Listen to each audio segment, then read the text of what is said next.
No, we have to do it again. We have to do it again. It's too good, man. It's too good. Monday morning. 5th August 2024, 97.3 Citi FM. We started off with Johnson Oyikans, Then we got to Tegbe. Team Eternity now with Defe. From Tegbe to Defe. No, today is going to be brutal. Welcome to your favorite morning show. We call it the Citi Breakfast Show. Sometimes we want to, no, all the time actually. It's good to start on a good mood. So we put you in the right frame. And it's a holiday. Monday, that is a holiday. Long weekend. No, so we are starting lifting our spirits. Thanking God for life. Celebrating His goodness. Promise keeping God. Reaffirming His goodness to us.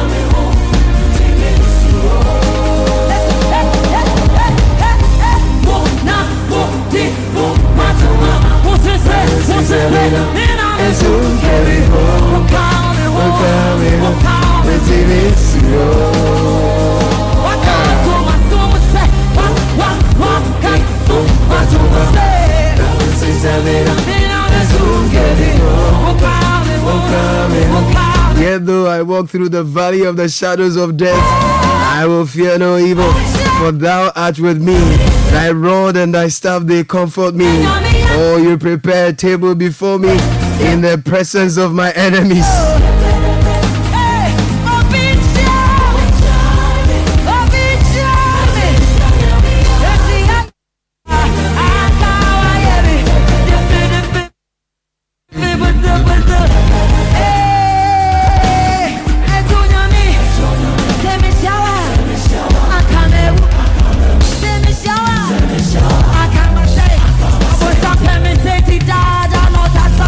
Let's walk over you to our bed,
Oh, so now you can hear me, right? Yes. I'm saying this morning, do not fear.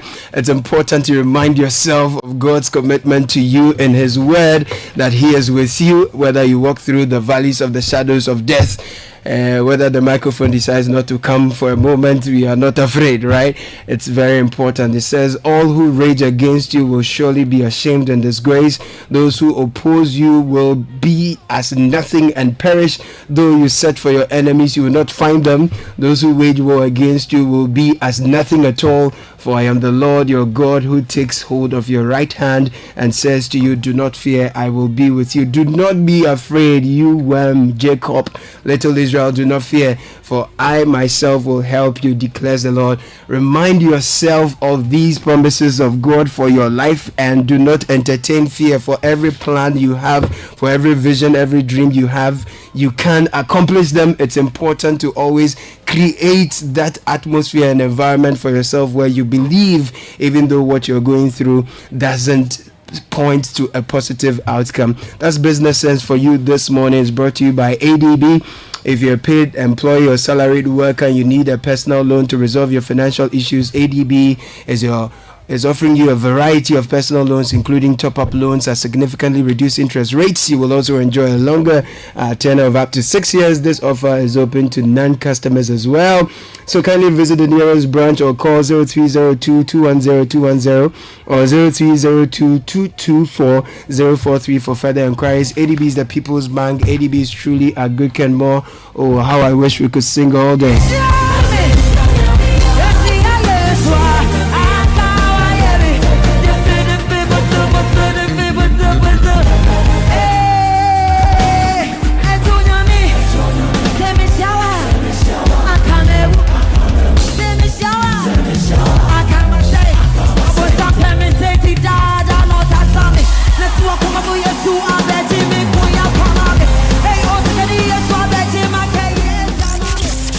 The power of relevant radio. This is Citi 97.3. We understand the excitement and preparations that comes when your child gains admission into senior high school. But we at the Agricultural Development Bank, ADB PLC, also understand the financial burden this comes with. For chopbox, trunk, school mattress, you name it. That's why we have partnered with Prospectus Ghana Limited to offer financial support for parents by introducing the ADB Quick Purchase. With a smart loan of up to 20,000 Ghana cedis, you can pick up all the items on your child's prospectus for school. ADB PLC offers you a repayment plan of 12 months to relieve you of all that heavy financial burden. Every ADB customer who receives their salaries through the bank, military and police personnel, and all other workers on the Controller and Accountant General's payroll qualify for this facility. Walk into any ADB branch nationwide or any Prospectus Ghana Limited office near you to apply for the ADB Quick Purchase. Terms and conditions apply. ADB, the People's Bank. ADB, truly a Greek and more. Join the conversation on the Citi Breakfast Show on Facebook at facebook.com/Citi97.3, Twitter at twitter.com/Citi973, and Instagram at instagram.com/Citi973 with the hashtag CitiCBS.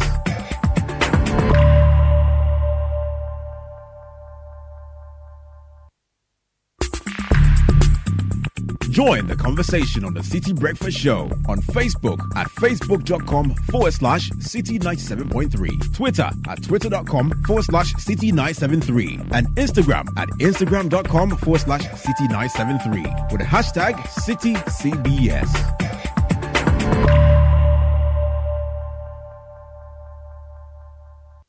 The Citi Breakfast Show. High grade family, move. Maintain and I do. Well, it's beat. So. And you know more than do. I tell you about when I go with a tin car. Some about the mono. When I go with a king car. Me here. I la so. Put the pressure, I am down. One no, the pressure more, I am a down. Last show, I'm in teen and I do. What can you pay? What will be to sudo? You want to run? Kofi Kenata. We are on, right? Kofi Kenata says, Killer Bewula show. You know, this morning is a one-man show. All the men have left me, so I'm doing that thing together with you. You understand? So I will be bringing you the review of the news online shortly. It's brought to you by Total Excellium as well as Fidelity Bank. Have you heard about the incredible benefits of Excellium from Total Energies? Let me tell you more about the premium fuel with its amazing 3-in-1 power. Total Energies introduces Excellium new formula, the additive enriched fuel with its powerful 3-in-1 action that cleans your engine and extends its life and lowers your fuel consumption. So thanks to the cumulative effect of its anti-corrosion, anti-wear and detergent additives, Excellium new formula also lowers your vehicle's fuel consumption while reducing CO2 emissions. You will drive. So experience the difference with Total Energies Excellium new formula. Choose Excellium, choose quality.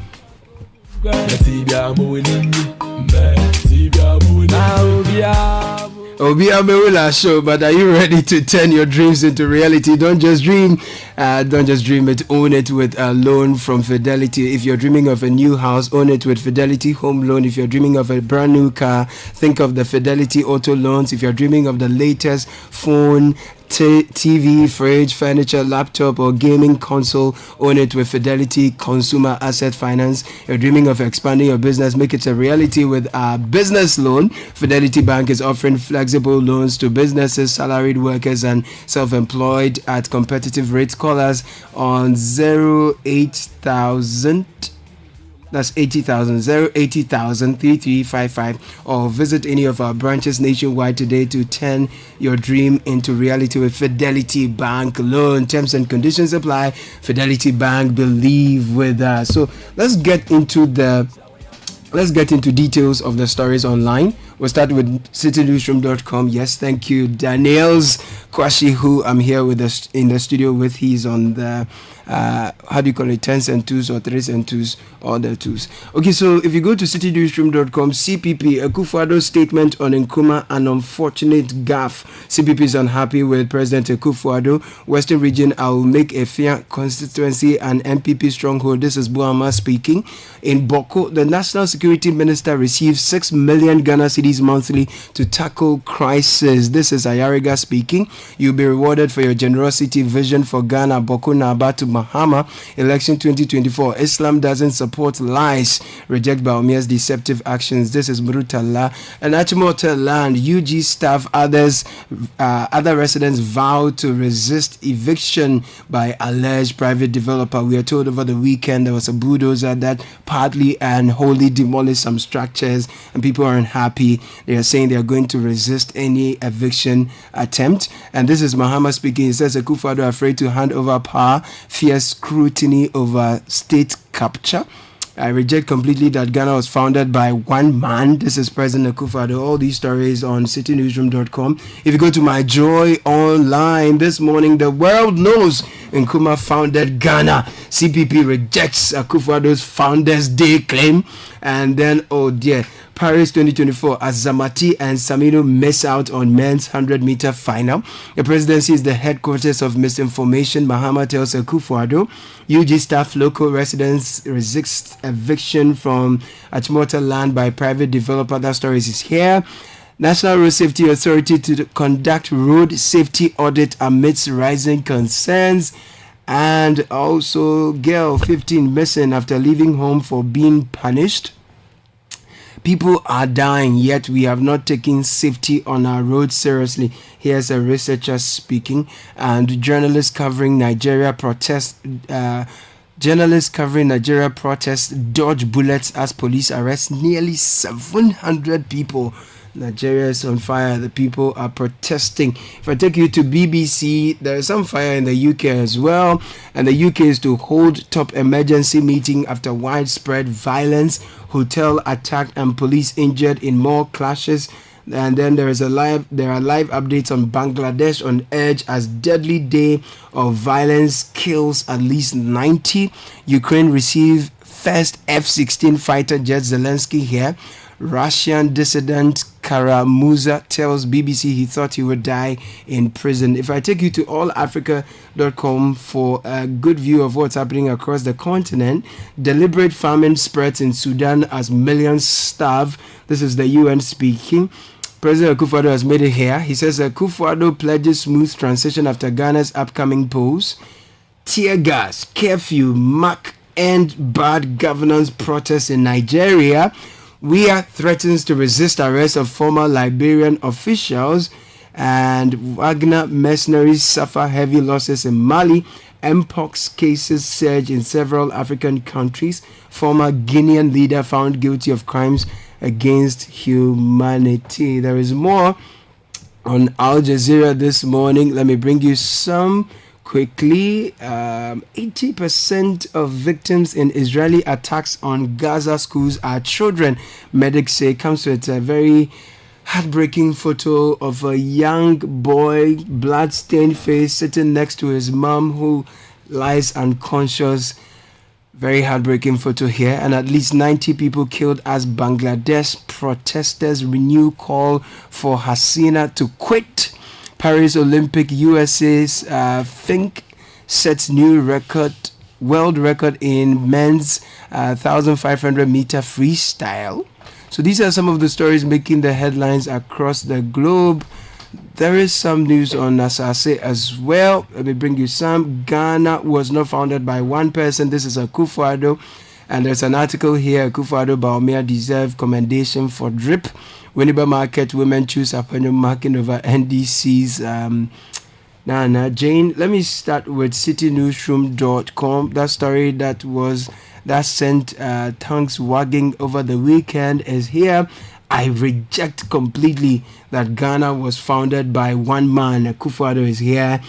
Story says President Akufo-Addo has firmly rejected the notion that Ghana was founded by a single individual. In his 2024 Founders Day address on Saturday, August 3, the president stated his disagreement with claims that Kwame Nkrumah single-handedly founded Ghana. In 2019, Parliament passed a law establishing 4th August as a Founders Day with apostrophe coming after the S, to honor the collective efforts of those who contributed to Ghana's independence struggle, while designating September 21 as Kwame Nkrumah Memorial Day. This decision sparked protests from some individuals and groups who believe in Nkrumah's singular role in the country's founding. Now, quote, I speak to you this evening rejecting completely the notion that Ghana was founded by one man. While Kwame Nkrumah's contributions to our independence are undeniable, it's important to acknowledge for ourselves that respect that struggle for it is important to acknowledge for ourselves that respect that struggle respects that the struggle for our nation's freedom was a collective effort spanning several generations, the president said in his broadcast. He argued that groups including Joseph Casely Hayford, Thomas Hatton Mills, British West African Nation Congress, and several others contributed to Ghana's freedom and subsequent independence. Quote, the formation of the Aborigines Right Protection, the British West African Nation Congress, the United Gold Coast Convention, the work of countless unsung heroes and tenacious spirit of our people, all played vital parts in bringing us to freedom and independence. So this is the president here. But if you go to My Joy Online, then the CPP fires back. They say the world knows that Kwame Nkrumah founded Ghana. So that's what's happening on My Joy, but give you highlights of the various stories on the various portals. So we'll bring to an end the news review and bring you business news shortly by the lady Edna Agnes Boachi, who joins us. This is the Citi Breakfast Show. Oh, jump on now. Go, the go. Google me. At what time when you can't park where I don't hear the sound of your car? Why you buy new car? No, I not change my car. It be the same ride. It be the fuel way I change. Way one shouts it. Ever since I started using the all-new Excellium Premium Fuel, fortified with 3-in-1 action. Oh, Joe, now my car they run like electric car. No, it's so. This is the type of fuel where they want to. Because now engine they cost. Where they want for way if I buy it, it go protect my engine. And with the small way I buy, I'll go drive, sir. Absolutely. It's like strapping a turbocharger to your engine and giving it a protector. And what they bust my mindset be the 3-in-1 action, no? Excellium they prevent up to 99% of deposit. It be anti-wear, some be anti-corrosion. Won't pay when I open them. Hey, so where can I find this magical fuel? Just head over to any Total Energy service station and your car will thank you. Hey, then make a finish my gobe fast, then rush go Total Energies. My friend, but why your hand my gobe inside? I give you info. Make a fill the gobe too small. The go. Excellium is designed to protect your car engine, decrease fuel consumption, and lower CO2 emissions. Don't say fuel, say Excellium. Choose Excellium, choose quality.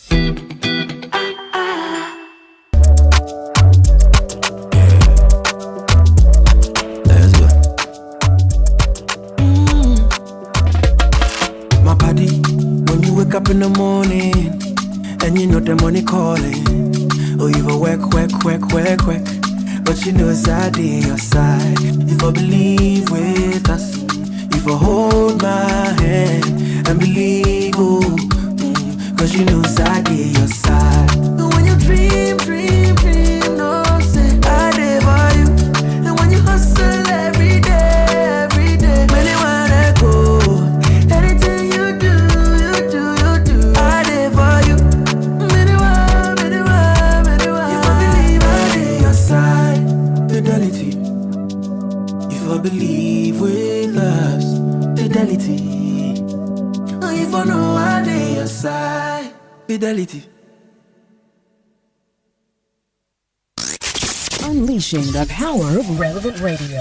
This is Citi 97.3.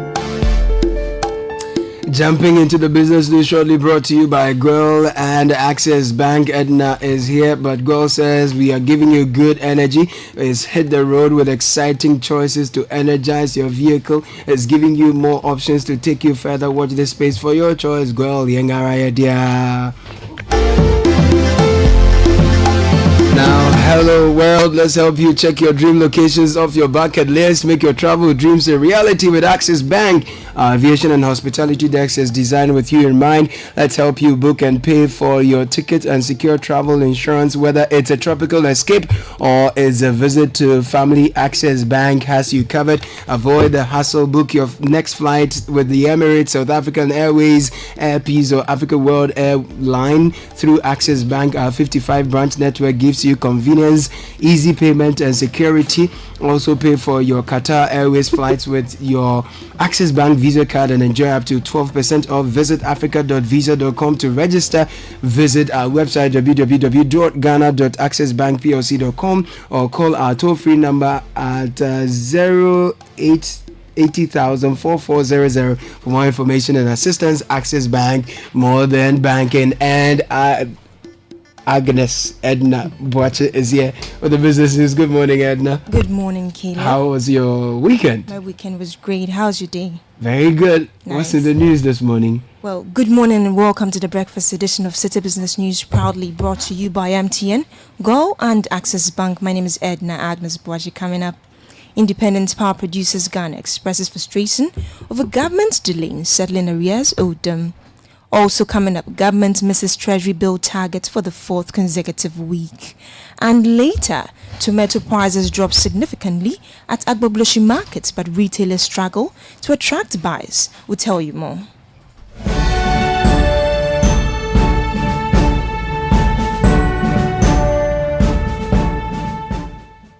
Details of our stories now.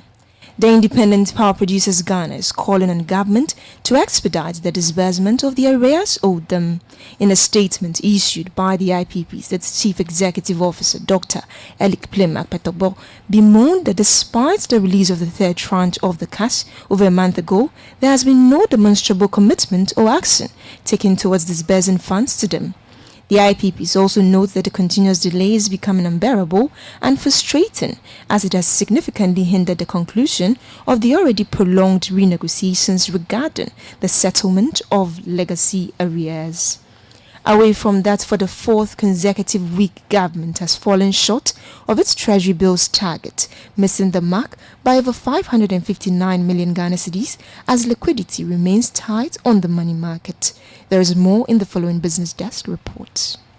Latest data from the Bank of Ghana shows that investors displayed reduced interest in T-bills during the last money market auction, submitting bids totaling 3.80 billion cedis against a 4.36 billion cedis target. According to the figures from the Bank of Ghana, a chunk of the bids came in from the 91-day bill. Investors tendered in approximately 2.38 billion cedis for the 3-month financial instrument, represented 62.7% of the total bids, with the government accepting all. The government also received and accepted total bids worth 1.17 billion cedis from the 182-day bill. For the 364-day bill, the government accepted all the bids tendered worth 243.04 million cedis. Overall, the auction experienced an undersubscription of about 12.82%, with interest rates remaining relatively stable on the money market, averaging between 24% and 27%. Market analysts attribute this shortfall to the significantly high auction target. That was a Business Desk report. Now, in a surprising turn of event, tomato prices at Agbogbloshie Market have seen a significant reduction after months of skyrocketing cost. This drop, which is expected to bring some relief to both consumers and traders, has instead created a challenging situation for retailers who now struggle to attract buyers. Citi Business News' Daniel Sakite was at the market and has come through with the following report. In Ghana, tomatoes are almost indispensable ingredients in the daily diet of Ghanaians. It is used either fresh or in sauces and soups in most meals and accounts for some 40% of household vegetables. However, the preceding months witnessed the prices of tomatoes in food markets skyrocketing, with retailers and consumers alike feeling the pinch and many households forced to adjust their budgets to accommodate the inflated prices. But recent weeks have brought a welcome change to both retailers and consumers. Factors, including the vegetable being in season, are contributing to a significant reduction in the price of the vegetable, a sharp contrast to the exorbitant rates witnessed just a month ago. At the Agbogbloshie Market, Comfort Ano, a tomatoes retailer, has been speaking with Citi Business News. A small paint bucket of tomatoes from Navrongo is selling at 70 Ghana cedis. Formerly, a small paint bucket of tomatoes from Navrongo was selling at 150 Ghana cedis, while the other local tomatoes were selling between 100 to 120 Ghana cedis. 120. Despite this positive shift, retailers at Agbogbloshie Market are facing a new challenge. The sudden price drop has not translated into increased sales. Many traders report that customers are seeking further reduction, which when granted will negatively affect their profit margins. Dede Bibio is a tomato retailer and has been speaking with Citi Business News. Customers offer to buy tomatoes, which is now 50 Ghana cedis, for a small paint bucket at 20 Ghana cedis to 30 Ghana cedis in this season because it is in abundance. We used to sell these small and medium-sized bowls at 30 Ghana cedis, but it is now 10 cedis. Even with that, customers are not buying.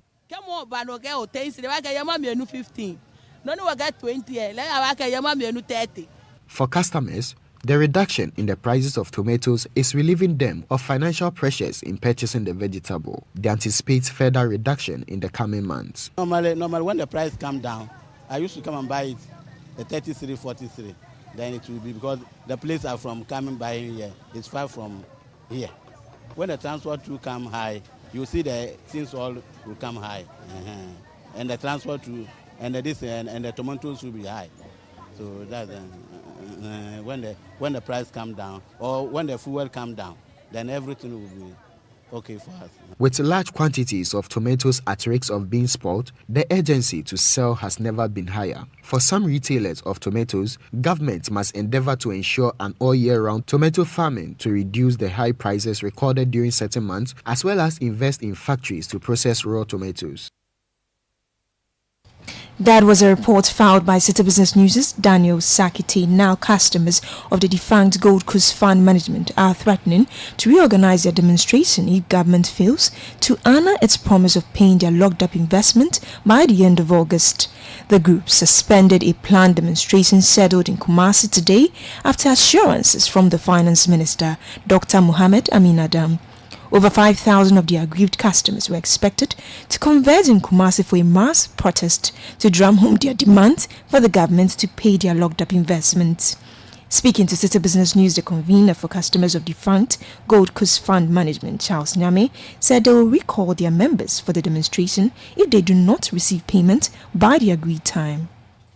We made it clear to the government that this is the second time they are giving their timeline. We are not doing this for political expediency. We are in a political season, and we don't take joy in muddying the water for any political party or playing the bit of any political party.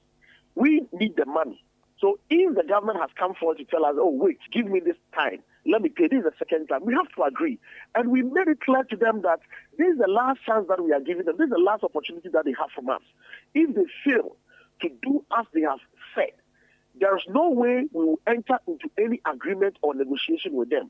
We are going to plan for sustained series of demonstrations until we see all our money paid to us, should they fail to pay the money in this month of August as they have promised. Charles Nyame is the convener for the customers of the defunct Gold Coast Fund Management. Before we go on the forex market today, the dollar could be sold to you at 15 Ghana cedis 85 pesos, the pound at 20 cedis 30 pesos, and the euro at 17 cedis 60 pesos. And that does it for the breakfast edition of Citi Business News, proudly brought to you by MTN, Guel and Access Bank. My name is Edna Agnes Boachi. Have a good business day.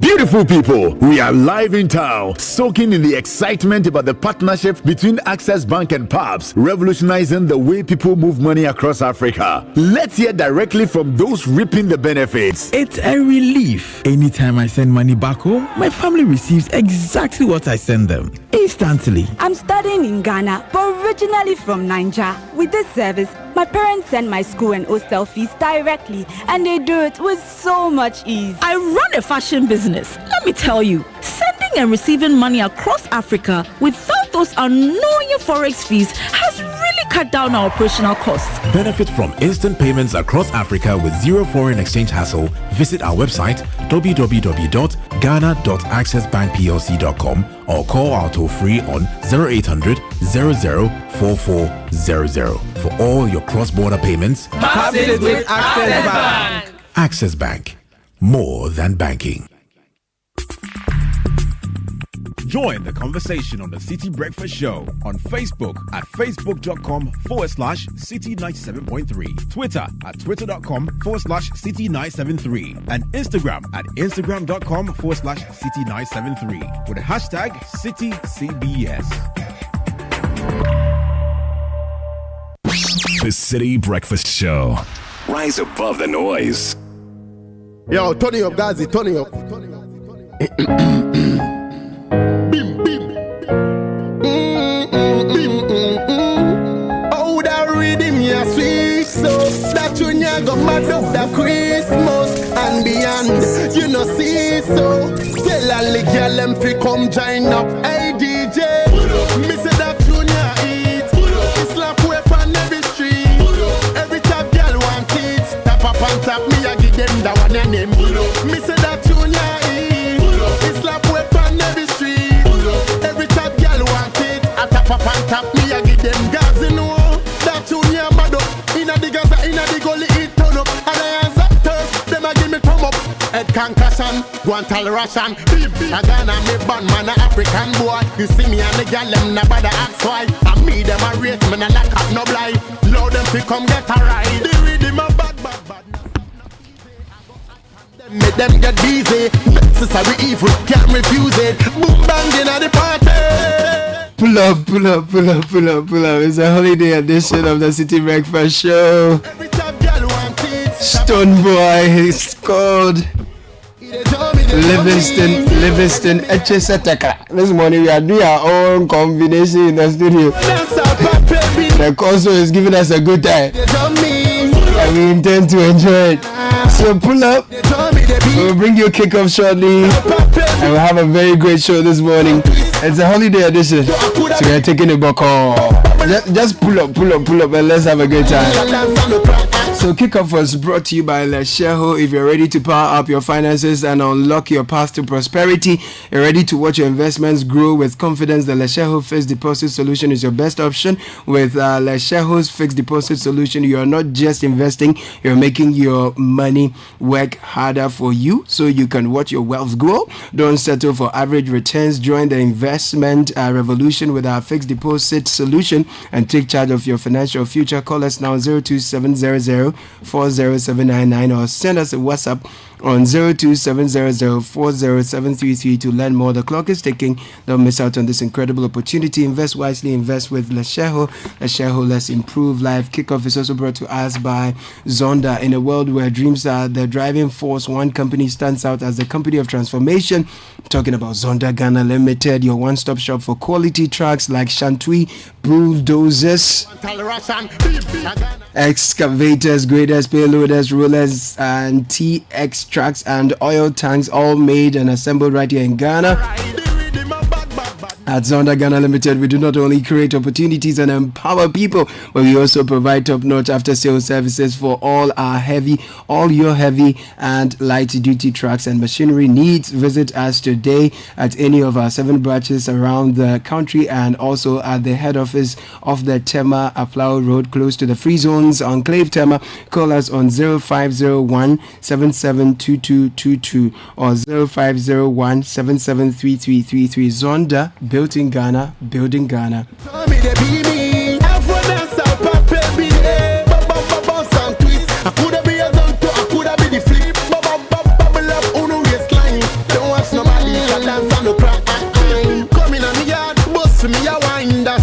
Sweet like sugar cane wine. Easy no baby, no broke, that's fine. You make sure it never out a line. Kind of top girl and bad girl. We them a rank that sign ya push y'all. It a beat them back like ritual. And I eat at the daily special. Run road. Guess who has pulled up into the studio this morning? Banana Bakery. Good morning, my brother. Morning, my brother. I say no to then. God is the greatest. I mean, maybe I solid, you know. Maybe I was out and down. So God is the greatest. Don't wait, pa. Yeah, fine. Yeah, fine. Charlie, we can know. Okay, yeah. You know, a lot to observe from Team Ghana. You know, Ebeka Fanta. Mpada can Fanta. If the mama side, second side of a Fanta. Second side of Fanta. So I mean, weekend was solid. Yeah. You know, unfortunately, we wanted to see Ghanaians at the final, but you know. But I good because you feel that you put in a lot. Yeah. The athletes we competed with had a lot of competitions, elsewhere. But we only had a bit of the qualifiers that we had to get into to make sure we get the slots for the Olympics proper. And we didn't have, apart from of course the African Games and what have you, which also served as a qualification slot as well. So so the result is quite that's it. That's it. BBL the control one. Yeah. BBL is solid, So let's get into it. Yes, let's get into the sport.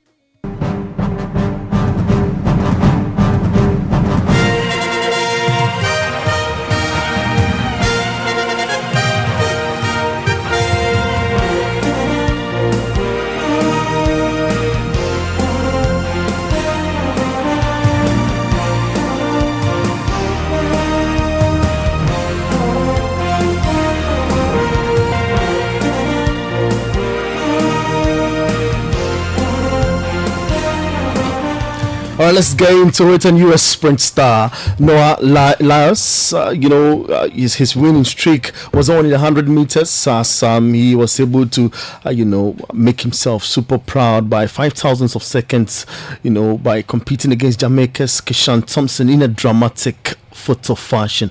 We'll be getting into it here on the Citi Breakfast Show, and there's a lot more because, your champion Novak Djokovic also, was quite strong in the finals. I'll be telling you more about it, but we can first get into what transpired with Team Ghana, because Team Ghana faced double disappointment in the men's 100-meter semi-finals as both Benjamin Azamati and Abdul, were able to make a lot of triumph in the games, and it was quite impressive to see Ghanaians show up at the Olympics and of course make sure that they pull up the flags super high by representing us at major events. Well, interestingly, it's quite impressive to know that we were there to show our colours and of course raise our flags super high. So it was Benjamin Azamati who finished 9th, while Saminu also ended up 7th in the respective event.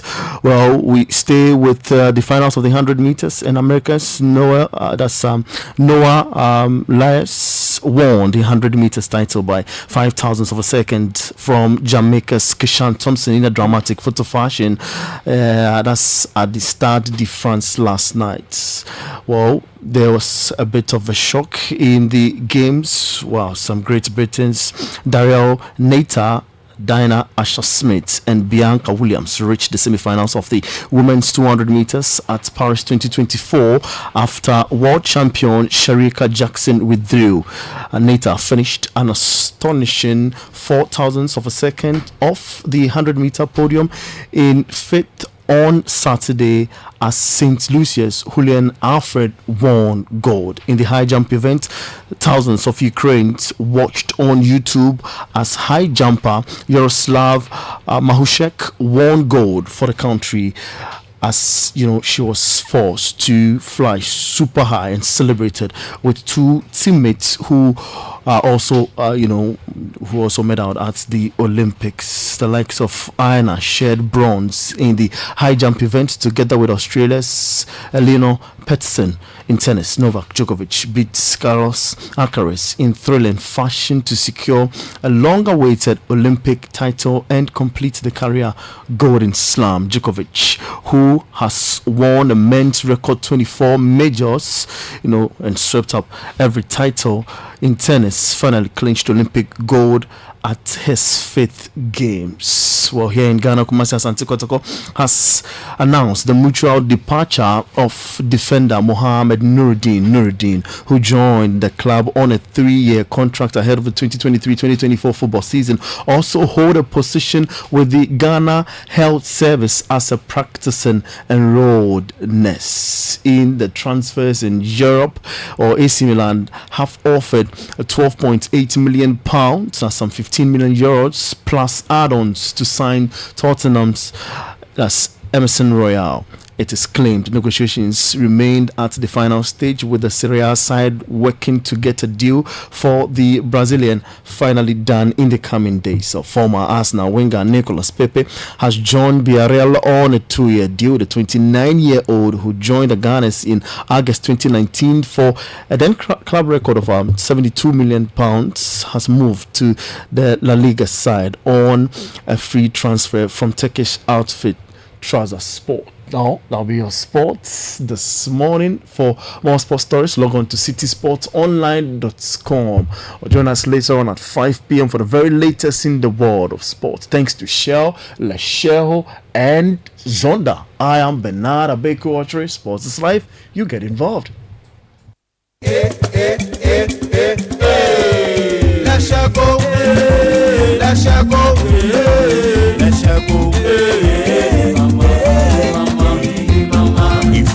Unique services, innovative financial solutions. We deliver on our promise, cause we are number one. Let's go, we improve your life. Let's go, hey mama, hey mama, hey mama.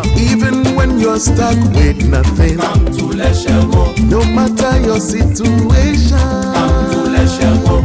Let's go, we improve your life. Let's go, hey, let's go, hey, let's go, hey, mama, hey mama, hey mama. Let's go, we improve your life.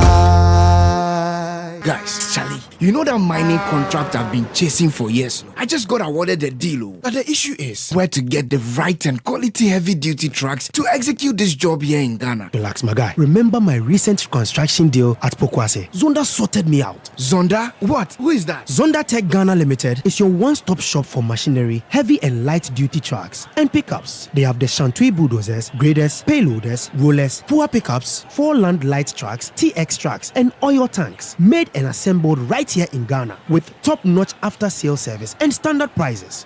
Made in Ghana. This is amazing. You haven't seen my Zonda Power pickup, which I take to the office? Strong, durable, and tough on our roads. Hey, that's from Zonda too? Absolutely. Zonda is the right place for you, my guy. Oh, now I am sorted with Zonda. Zonda Tech Ghana Limited, your solution for heavy and light-duty trucks. Located at Tema, off the Flower Road. Call 0501-772-222 or 0501-773-333.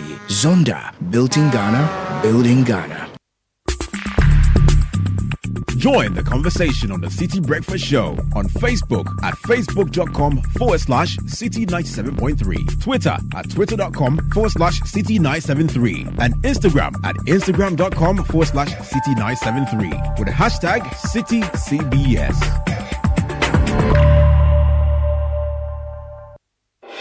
Channel 1 TV is live on DSTV, GoTV, and HD+. On DSTV, find us on Channel 363. On GoTV, we're on Channel 117. And on HD+, get us on Channel 108. On a digital TV, run a new search. But take note that without an antenna, you cannot access Channel 1 TV. Channel 1 TV can be accessed on any free-to-air digital box, like the DSTV and HD+ boxes. Channel 1 TV, telling your story, empowering change. Join the Republic Verse. Enter the Republic Bank space. Online or within the banking hall, we open the right doors for you to make the most of life. With our suite of superb banking products and services, our clients, corporate, SME, investments, and individuals get to enjoy amazing benefits. Republic Bank, we're the one for you. We're the one for you.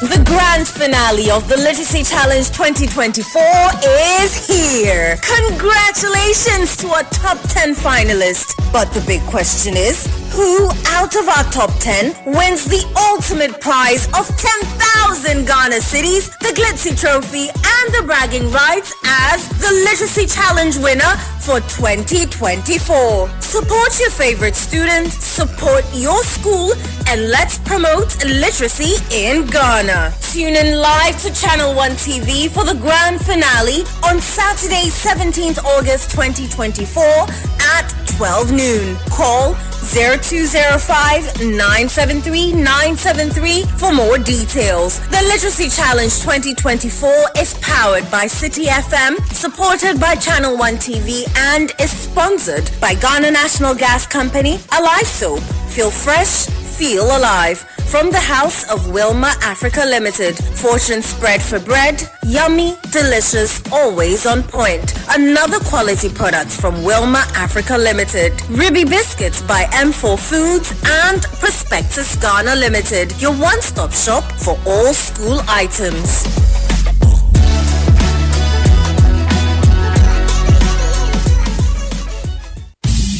Hey there! Looking for a one-stop solution for all your needs? Look no further than the Breeze app. The Breeze app has the most affordable rides that offer you the cheapest rates in town. You can also pay your ECG Smart Meter prepaid bills right on the app. The app also offers you instant car insurance and gas cylinder refill in minutes. We've got you covered. But that's not all. You can even shop for items from any shop or market, near or far, and Breeze will deliver them to you instantly. Need something from abroad? No problem. Breeze Breeze can ship it to you right here in Ghana. Say goodbye to stress and hello to convenience with the Breeze app. Download the Breeze app now on the App Store or the Google Play Store and experience the ease of having everything you need on just one app.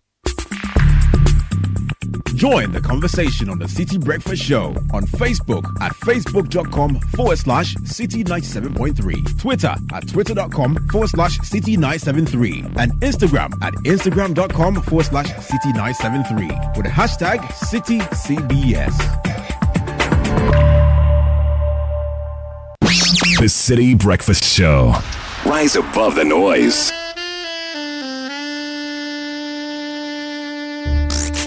Unleashing the power of relevant radio. This is Citi 97.3. A rap for the last two. And your high buffalo, and your training for. And Citi, you were bassa, yeah. Okay, Execution Entertainment. Whoa, yeah. Ghana, my baby. Canumia, Muyanko. Epiani, I get you. Whoa, yeah. Ghana, my baby. Canumia, Muyanko. Epiani, I get you.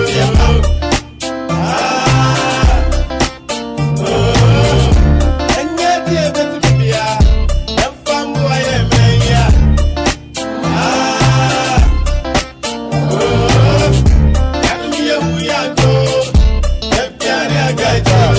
At the right place, the right time. Come on, y'all, do the right thing. Be at the right place, the right time. Come on, y'all, do the right thing. I say me the can. Raps up for me, do a mechanism, I'm a ball by Muka. Raps up for me, do a mechanism, I'm a ball by Muka. Open here, I'll come up with Ferrari Nanka.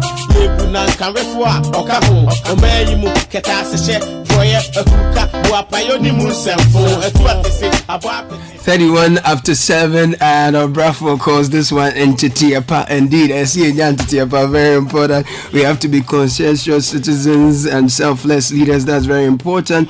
The number to join us with your dedications this morning and your comments is 0549 986 996, 0549 986 996. I have quite a number of them in the air, and I'll be sharing them with you shortly. In the meantime, experience an unforgettable summer escape with your Zenith Visa card. Spend a minimum of 3,000 Ghana cedis in at least 5 transactions and win an all-expense paid trip to the Olympic Games in Paris. Make this summer extraordinary with your Zenith Visa card. Use your Zenith Visa card for all your payments and enjoy the Olympic Games in Paris. For more details, visit www.zenithbank.com.gh. Terms and conditions apply.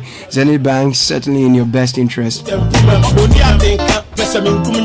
And hello Ghana, there is an exciting new chocolate beverage out there on the market from the producers of Cowbell. Permit me to introduce you to Twisco. It's a chocolate food drink with a blend of premium cocoa powder enriched with NF, a combination of energy boosting minerals and vitamins including B vitamins, C and D, iron and many more. Twisco is available in 20g and can be found at your nearest neighborhood store in a delightful red sachet for only 1 cedi 80 pesos. To enjoy all the goodness packed in a sachet, empty contents into a mug, mix with 180 ml of previously boiled water, milk and stir. Start your day with a cup of the great tasting Twisco and power your dream. This advert is FDA approved. Before I bring you the other announcements, there's a big conversation you and I will have this morning because we are doing this together today, right? Without the rest of the men, but yeah, we can do this. I had quite a busy weekend, so I was not following the news very keenly. I went online only to find a storm of a debate that was sparked by the president during his Founders Day address, where he said he's of the view that Ghana was not founded by one man alone. That is Dr. Kwame Nkrumah. This has sparked huge debate online. Everyone is talking, and of course, I love the debates. I love that it's not every day we will have bread and butter issues. Every day we are complaining about this or that. There are times that we need to have these reflections and debates and have these philosophical and historical debates and all of that, right? So I am more than happy to hear your view on what you think about this debate. What I have here that is very interesting, I'll be sharing with you very shortly as we have time, is Ghana's independence bill This was read in the House of Commons on the 11th of December 1956. A very interesting piece of Hansard. It's a Hansard. Very interesting. I'll be reading that to you, and you'll find some details of how our the kind of conversation that was engaging the colonialist in the build up to March 6th March 1957. It's a very interesting conversation. I'll be sharing all that with you. But yeah, can we say that Ghana was founded by one man? Is that a thing we should do? Are we trying to rewrite history, or that is the truth? That's the fact. I mean, is the president right when he says that no, Ghana was not founded by just one man? Because prior to his coming, there are a lot of other people who contributed to the building of the Gold Coast and its combination into what we have as Ghana today. So it's an interesting debate for starters. I mean, your roads are bad, I know. Some of you don't have water, it's true, but sometimes we have to engage some of these conversations. So yeah, we'll do that. In the meantime, in between all these, if you're dreaming of going to Dubai, you can make that a reality with Global Wings Travel and Tours. Join us for a 6-day all-inclusive tour from 5th to the 11th of August, or from the 15th to the 21st of September 2024. Experience the best of Dubai, from its iconic landmarks to luxurious accommodations. This is incredible package. It includes return air tickets, 6 nights hotels, 6 nights in the hotels, daily breakfast and dinner, Dubai visa, travel insurance, Dubai City. In fact, everything you need is taken care of. So just join Global Wings Travel and Tour. Let's take you to Dubai. WhatsApp or call us on 0553 688 398 or 0550 188 181.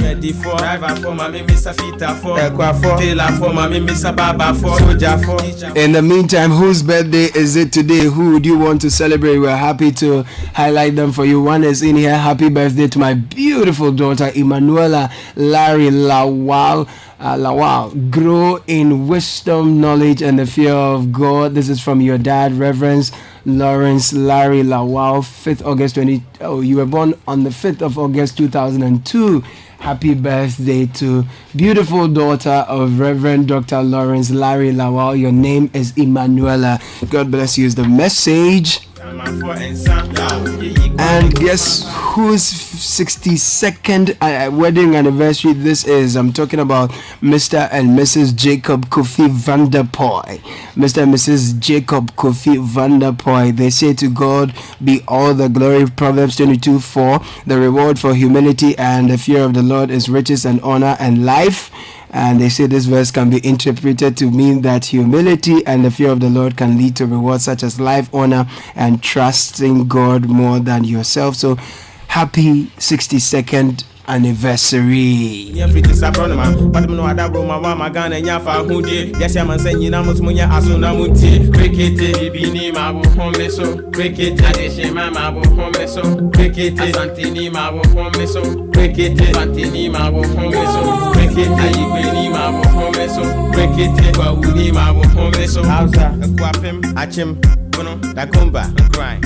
Ghana Fujina, I feel me begunsa, or Sergeant for Dr. Kwame Nkrumah Brabejensa, Nana no penny for Democrato Hojigana, May Maya, so yet Tonsa, after Moni Ghana, Bush me Beransa, my force and Momejensa, Kuna Church, Japaya, Stress and Momodonsa, Nipaponia can and Comagan and Big Grass, the money triso, or my Ghana Quasso, or my penny Quasso, or Bra for me Quasso, Mamre Quasso, Yanko. Mr. Kadian Pon Kwame and Sam, Oswone Asasea and Sam, Nanano Mosama for and Sam, Yigi Kwame Kroma Paye, Kadian Pon Kwame and Sam, Oswone Asasea and Sam, Nanano Mosama for and Sam, Yigi Kwame Kroma Paye, Kadian Pon Kwame and Sam, Oswone Asasea and Sam, Nanano Mosama for and Sam, Yigi Kwame Kroma Paye, Kadian Pon Kwame and Sam, Oswone Asasea and Sam, Nanano Mosama for and Sam, Yigi Kwame Kroma Paye. The last two.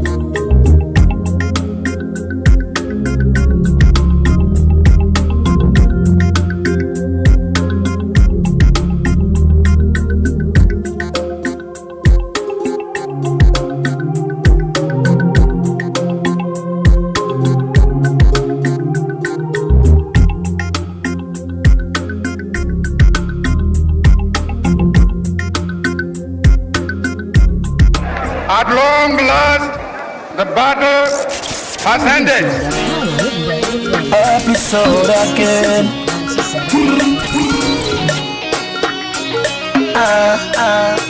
Very good bad boy. Ghana, your beloved country is free forever. Plenty questions, no answer.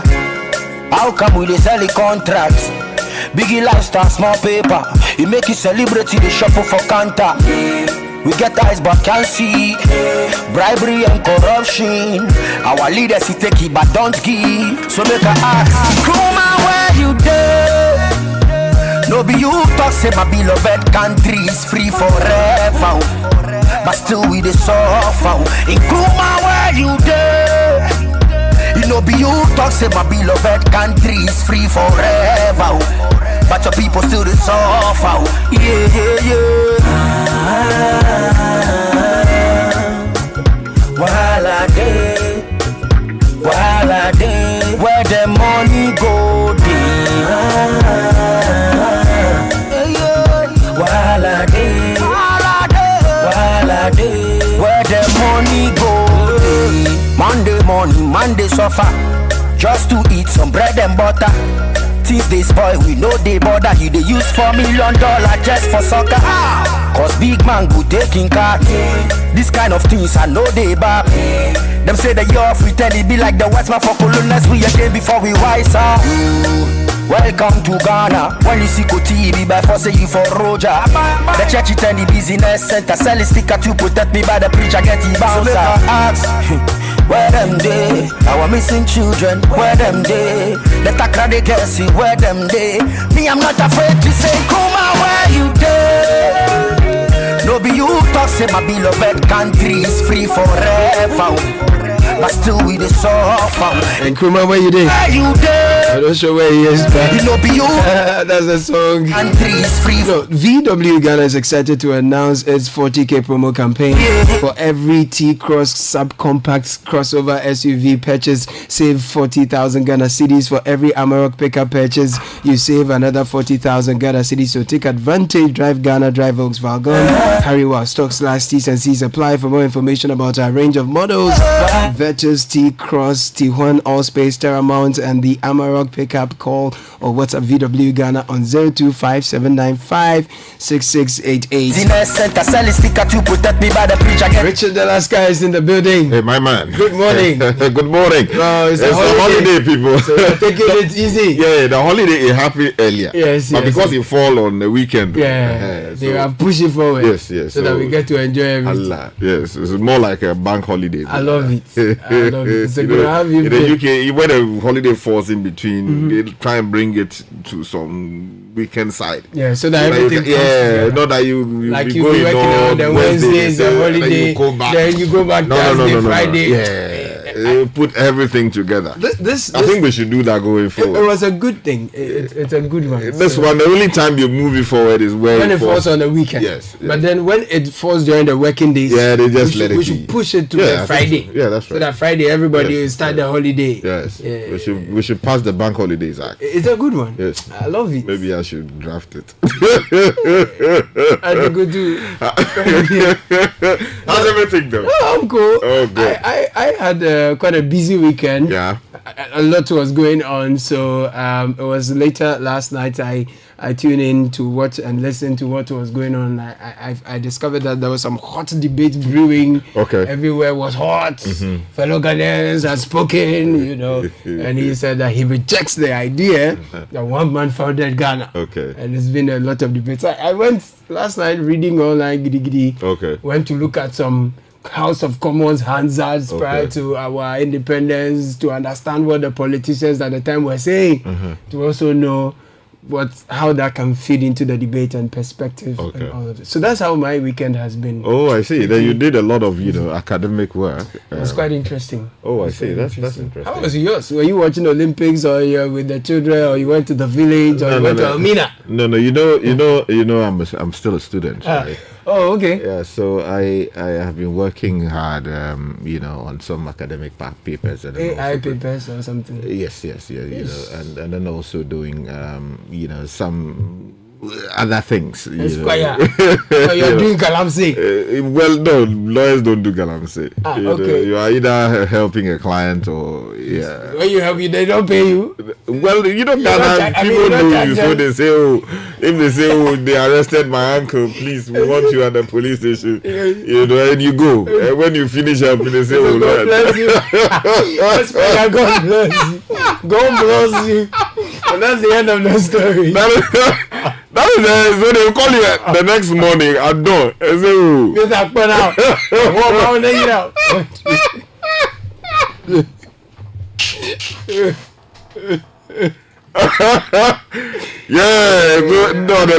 it's exciting. It's as much as possible, if you do have the time, you do that to help people, and you appreciate what it means to them.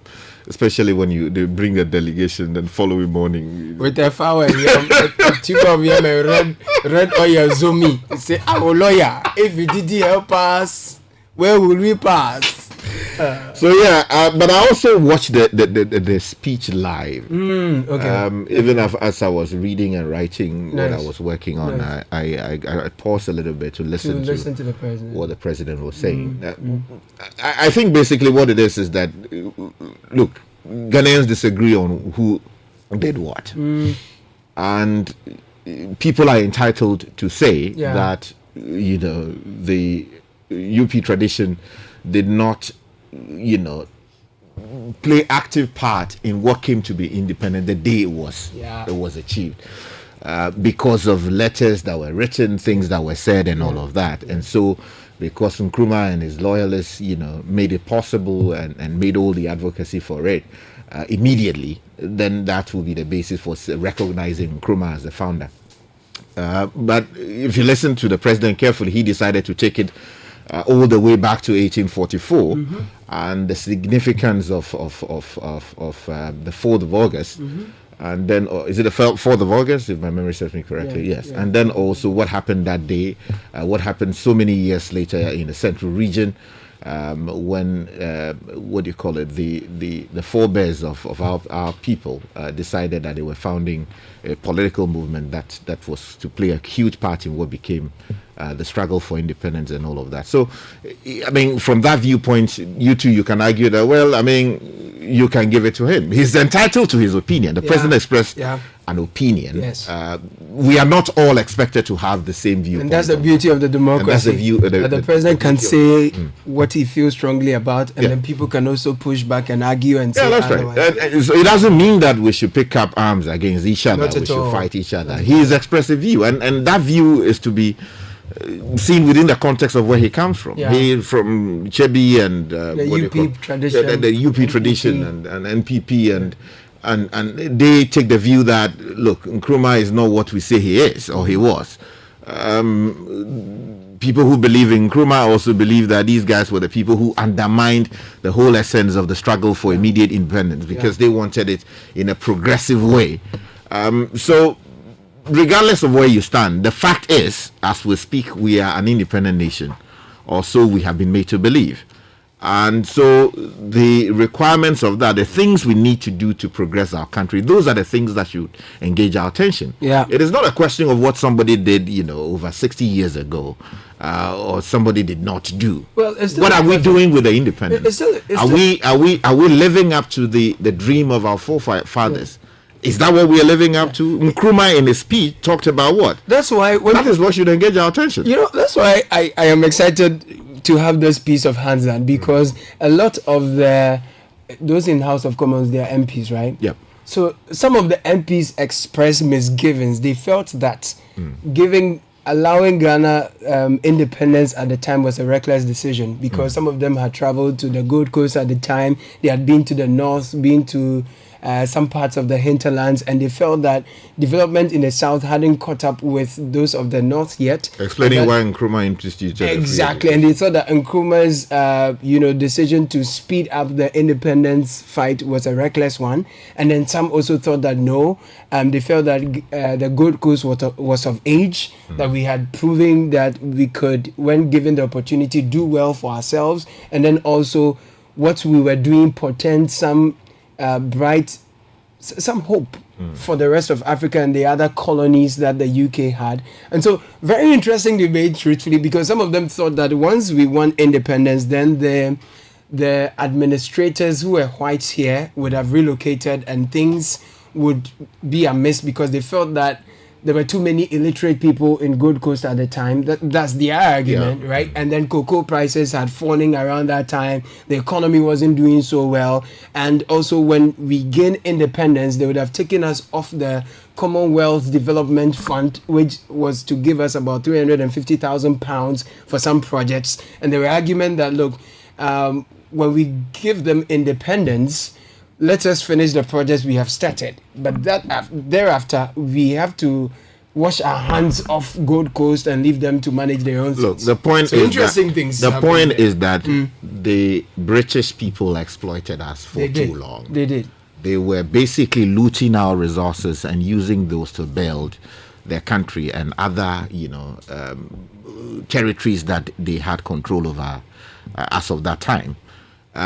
As Nkrumah said, we needed to show the world that we were capable of managing our own affairs. And as I've stated here repeatedly, that included the right to mismanage, learn from our mistakes, and then make progress.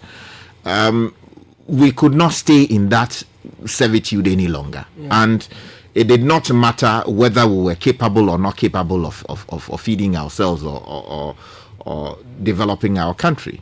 We are making serious progress. We are making mistakes along the way. We are learning from them. We are taking decisions that make us, sit quite comfortably within the Committee of Nations we have around the world. And it is not for anybody to come and tell us that, these people haven't come of age in terms of the capacity to do things, and therefore we should not allow them independence. So that's why I disagree with the idea that if the process was sped up, it would have spelled doom for us. I mean, we're here. Of course, we had some problems along the way.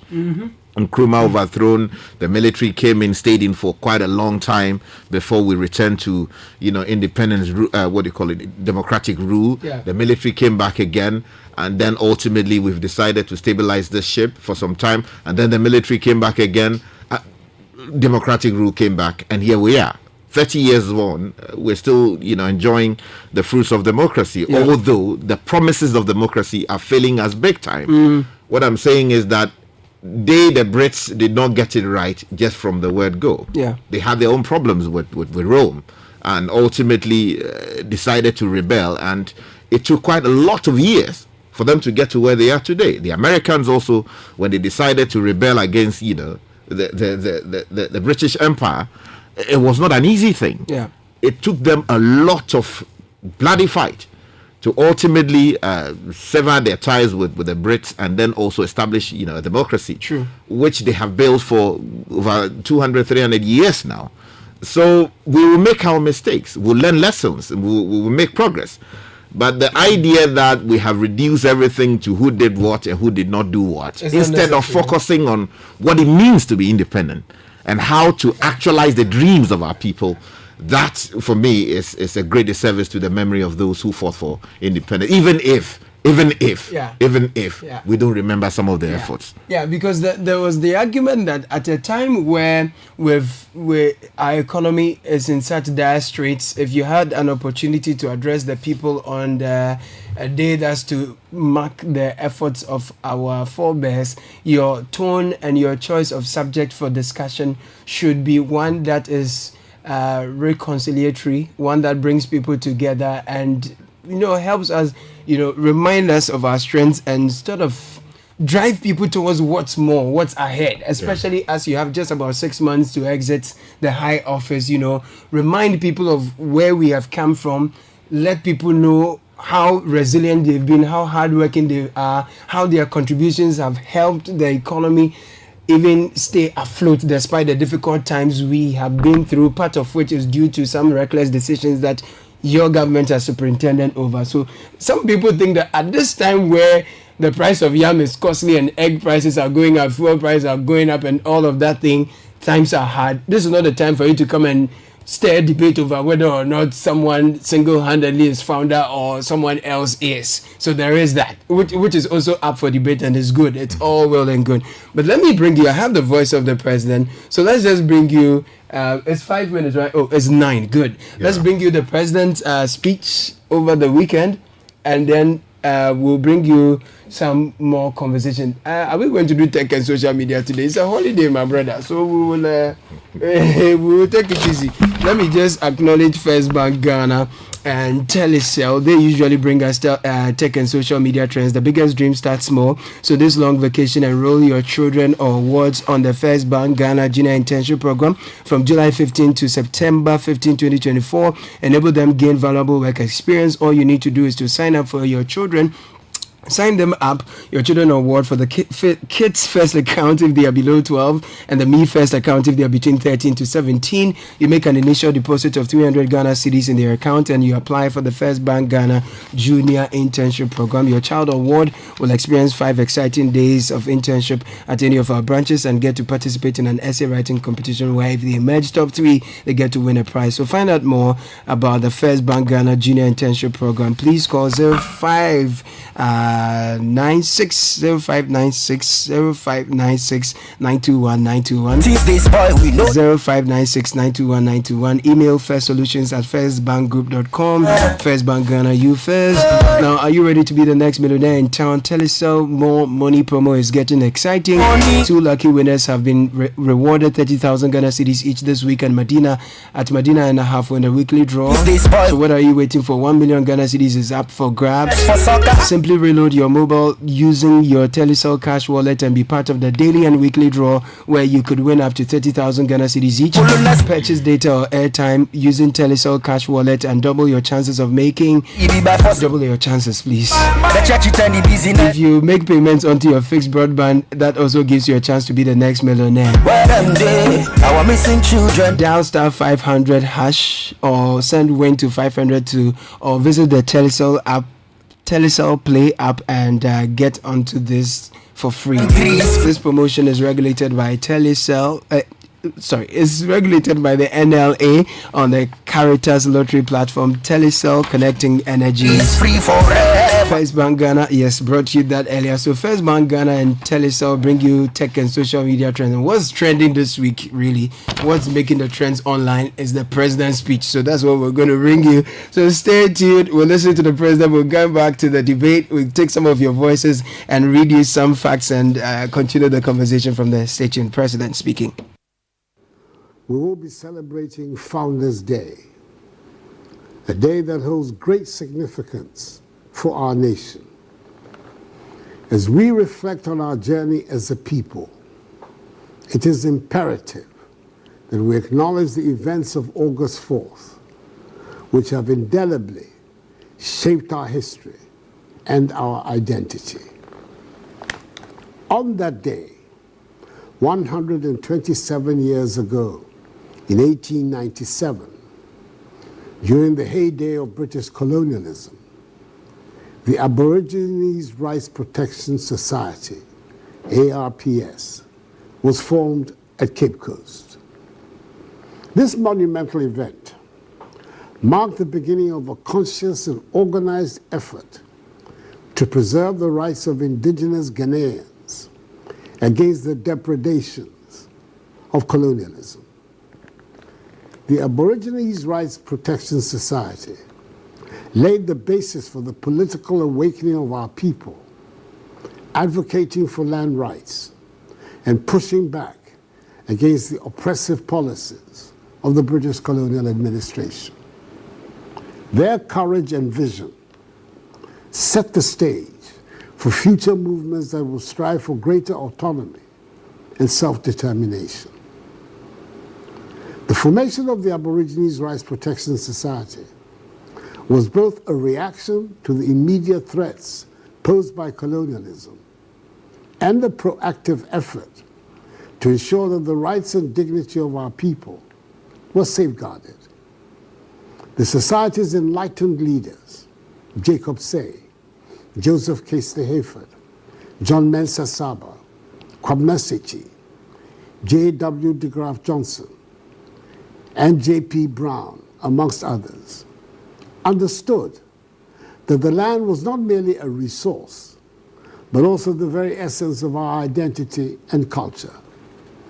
They organized petitions, held meetings, and mobilized communities to resist the arbitrary appropriation of land by the greedy hands of British colonialism under the 1897 Crown Lands Bill, which led to its withdrawal. Unlike in the case of our brothers and sisters in Eastern and Southern Africa, whose deprivations continue till today, we never lost control of our lands because of the intervention of the Society. Their work was proof of the power of unity and collective action in the face of adversity. Fast forward to August the 4th, 1947, exactly 50 years later, another seminal event took place. The formation of the United Gold Coast Convention, UGCC, the convention at Salt Pond. This organization, spearheaded by illustrious forebears, marked a turning point in our quest for independence. The UGCC brought together a coalition of leaders who shared a common vision of a free and prosperous Ghana. Their efforts culminated in the eventual birth of our nation as an independent state. The UGCC, the first nationalist organization to articulate clearly the demand for freedom and independence, was born out of a deep-seated desire for self-governance and an end to colonial rule. The leaders of the UGCC, the convention, George Parr Grant, Dr. J.B. Dankwa, R.S. Blay, Emmanuel Obechebi Lamte, William Ufuriata, Edward Akufo-Addo, Ebenezer Akwaje, Kwabena Kese, Kwame Nkrumah, and others recognized that true freedom could only be achieved through political action and the mobilization of the masses. They worked tirelessly to educate and inspire the people, organizing rallies and meetings to raise awareness about the need for independence. Their message resonated with Ghanaians from all walks of life, sparking a movement that would eventually lead to the liberation of our nation, encompassing the birth of the Convention People's Party, CPP, which led us on the final lap of our journey to freedom. Tomorrow, as we commemorate these historical milestones, we pay tribute to successive generations of Ghanaians who contributed to the attainment of our national independence. It is most appropriate that we have chosen this date to honor their sacrifices, their resilience, and their strong dedication to the ideals of freedom and justice. I speak to you this evening rejecting completely the notion that Ghana was founded by one man. Whilst Kwame Nkrumah's contributions to our independence are undeniable and unassailable, it is important to acknowledge for our self-respect that the struggle for our nation's freedom was a collective effort spanning several generations. The formation of the Aborigines Rights Protection Society, the British West African National Congress, jointly sponsored by Joseph Keister-Hayford and Thomas Hatton Mills, the United Gold Coast Convention, the work of countless unsung heroes, and the tenacious spirit of our people all played vital parts in bringing us to freedom and independence.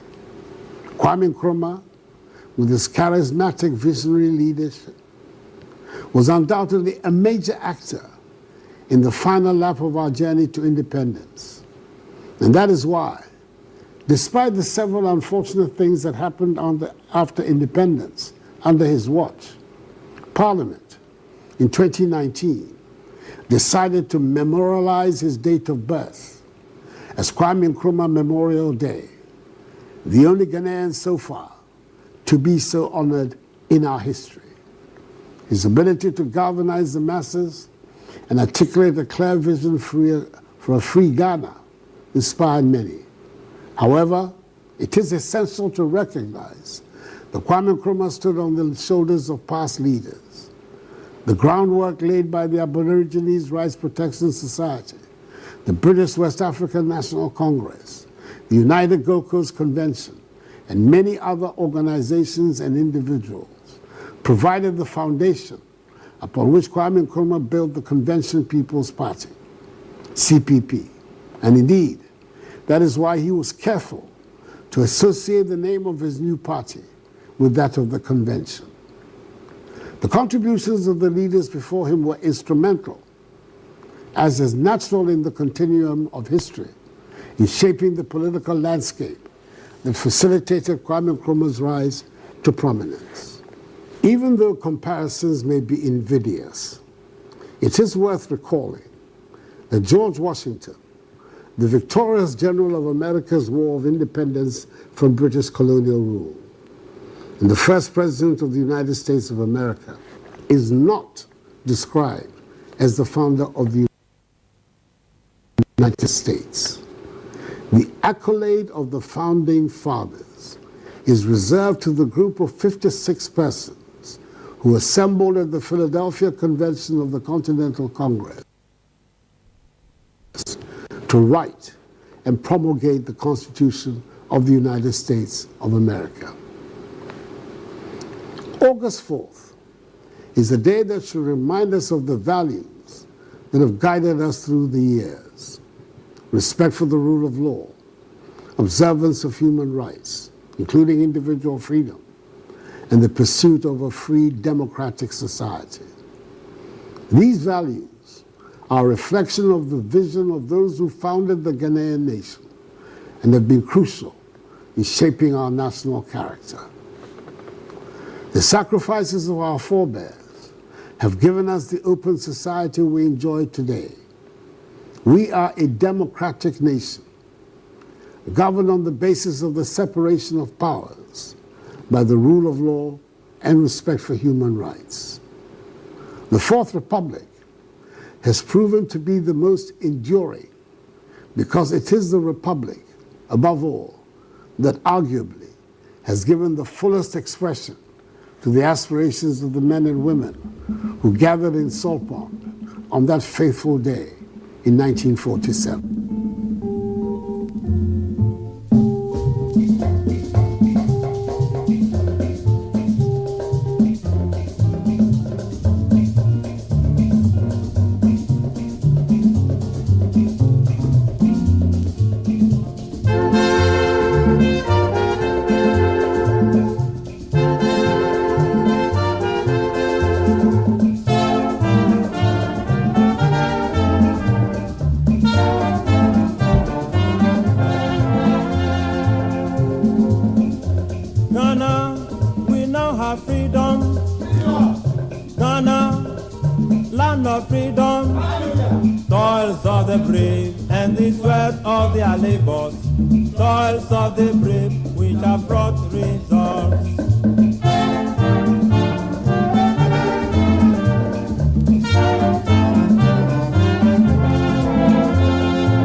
Says Ghana, we now have freedom.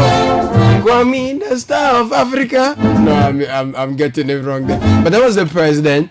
That was his speech on commemorating the Founders' Day over the weekend. Started by, chronicling our independence journey all the way from the protests and activities of the Aborigines Rights Protection Society, which is true. The fact that they fought the lands bill has helped us so that we have our lands to ourselves, unlike elsewhere, other parts of Africa where lands are still vested in the command of their colonialists. Likes of Zimbabwe, South have Africa, very serious issues. Namibia has that issue as well. I remember hearing that. And then he came all the way to August 4, 1950.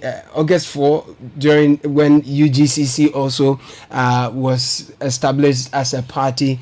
Goes on to tell us our journey so far, and then got to the controversial part where he says he rejects entirely the notion that Kwame Nkrumah is the sole founder of Ghana. He goes on to cite the United States and says that nobody refers to the first president of the US as the founder of the United States. So it's in that spirit that a lot of people have fought towards Ghana's independence, tracing all the way back till now, and so we cannot ascribe to Kwame Nkrumah the title of founder, as much as he has done so well and won such global accolades, Star of Ghana. Yes, everywhere you go, people acknowledge him, but he feels that no, we shouldn't be celebrating him as the founder of Ghana. We should say our founders, and then he goes on to mention some illustrious people who made their own contributions. But Sky, you of the view that look, where we are now, 60 years after all those efforts, we should be having solemn reflections and be asking ourselves whether our deeds and misdeeds, our actions and inactions have merited the fight they put up, that today we are fighting over the spoils of honor, who to ascribe what to. I mean, with all that we have had now, your argument is that, look, we have not justified what they fought for. So we should be having solemn reflections and purging ourselves. That's what you think, right? That's been your argument, if I get you right. Because, look, there was a reason that the people of those years put up a strong fight against European occupation of our lands. Of course, historians will tell you that the whole essence of the 1844 bond was not necessarily to cause Britain to rule over us. It was merely an effort to get their system or rules to govern or help us administer justice within the immediate environs of their presence. But over time, of course, the British people took advantage of that and decided to exert the authority over parts of what is today known as Ghana. So, strictly speaking, when the Fanti Confederacy, some historians will argue, or the chiefs who were policing those areas, when they signed the bond, their idea was not to commit us to servitude, necessarily. So, yes, it was good the president mentioned that, because it is taking as though by committing to that legal document, we had signed off to the whole idea of being colonized by the UK, which is to be rejected, because if you read the document itself, that's not what the chiefs were, strictly speaking, signing off to. But of course, the British people use it for their own purpose. Again, when the land bill, which you spoke about, was introduced, it took prominent Ghanaians, or Gold Coasters, if you like, to go to the UK and make a strong argument as to why we were rejecting it. And we needed to preserve our own lands. That was done so that today we will have parcels of land which we can use positively to advance the cause of present and future generations. Now, if you look on, or you examine where we are presently, can we say with our hand on our heart that we have justified the efforts of all the people who made solid contributions to preserving our lands? Yes, we can say that, yes, we are an independent nation. But look at what we are doing to our lands. Galamsey, a menace that the president says he's putting his presidency on the line over, is still ravaging our lands. We are bringing in non-Ghanaians, and we are helping them as Ghanaians to ravage our lands. That's what is happening. Now, the people who fought to preserve the land, if they are alive today, or if they were alive today, would they be happy with what we are doing? You look at the Achimota forest, the colonialists, if you want, you accept the use of that even term. their idea. That's right. They bought it for us. Yeah. They bought it for us. Now, over 100 or so years on, in our wisdom, we want to share it like pizza, exactly. in the words of Nathan. You see what we are doing with it. You talk about self-reliance. Now, if you read the historical records, the likes of giants like J.B. Dankwa himself, I mean, if you look at an article put up, in 2020 by Professor SKB Asante, a clear voice on the history of our country, he wrote on J.B. Dankwa on Ghana Beyond Aid. And let me just read excerpts of this particular article. Somewhere in the article, he argues, believe J.B. Dankwa was greatly concerned about the development strategy which Ghana should adopt after attaining independence. He strongly believed in the concept of self-reliance or self-help, which he considered in terms of increasing substitution of factor inputs derived from within the system as opposed to those from outside. Briefly stated, Dankwa was advocating a type of development strategy for Ghana, for the new Ghana, that will rely on internal resources as opposed to development that will rely heavily on external resources. For Dankwa, self-reliance also implied undertaking economic activities that enhance the capacity of the Ghanaian society to function over the long term for the well-being of all its members. He was indeed concerned about increasing participation of the mass of the people in the production and consumption of the social product.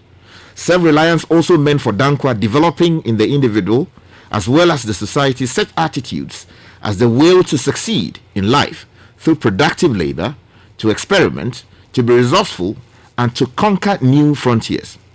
This was made evident in a pamphlet published by him on behalf of the Youth Conference in 1943 titled Self-Help and Expansion, a review of the work and aims of the Youth Conference.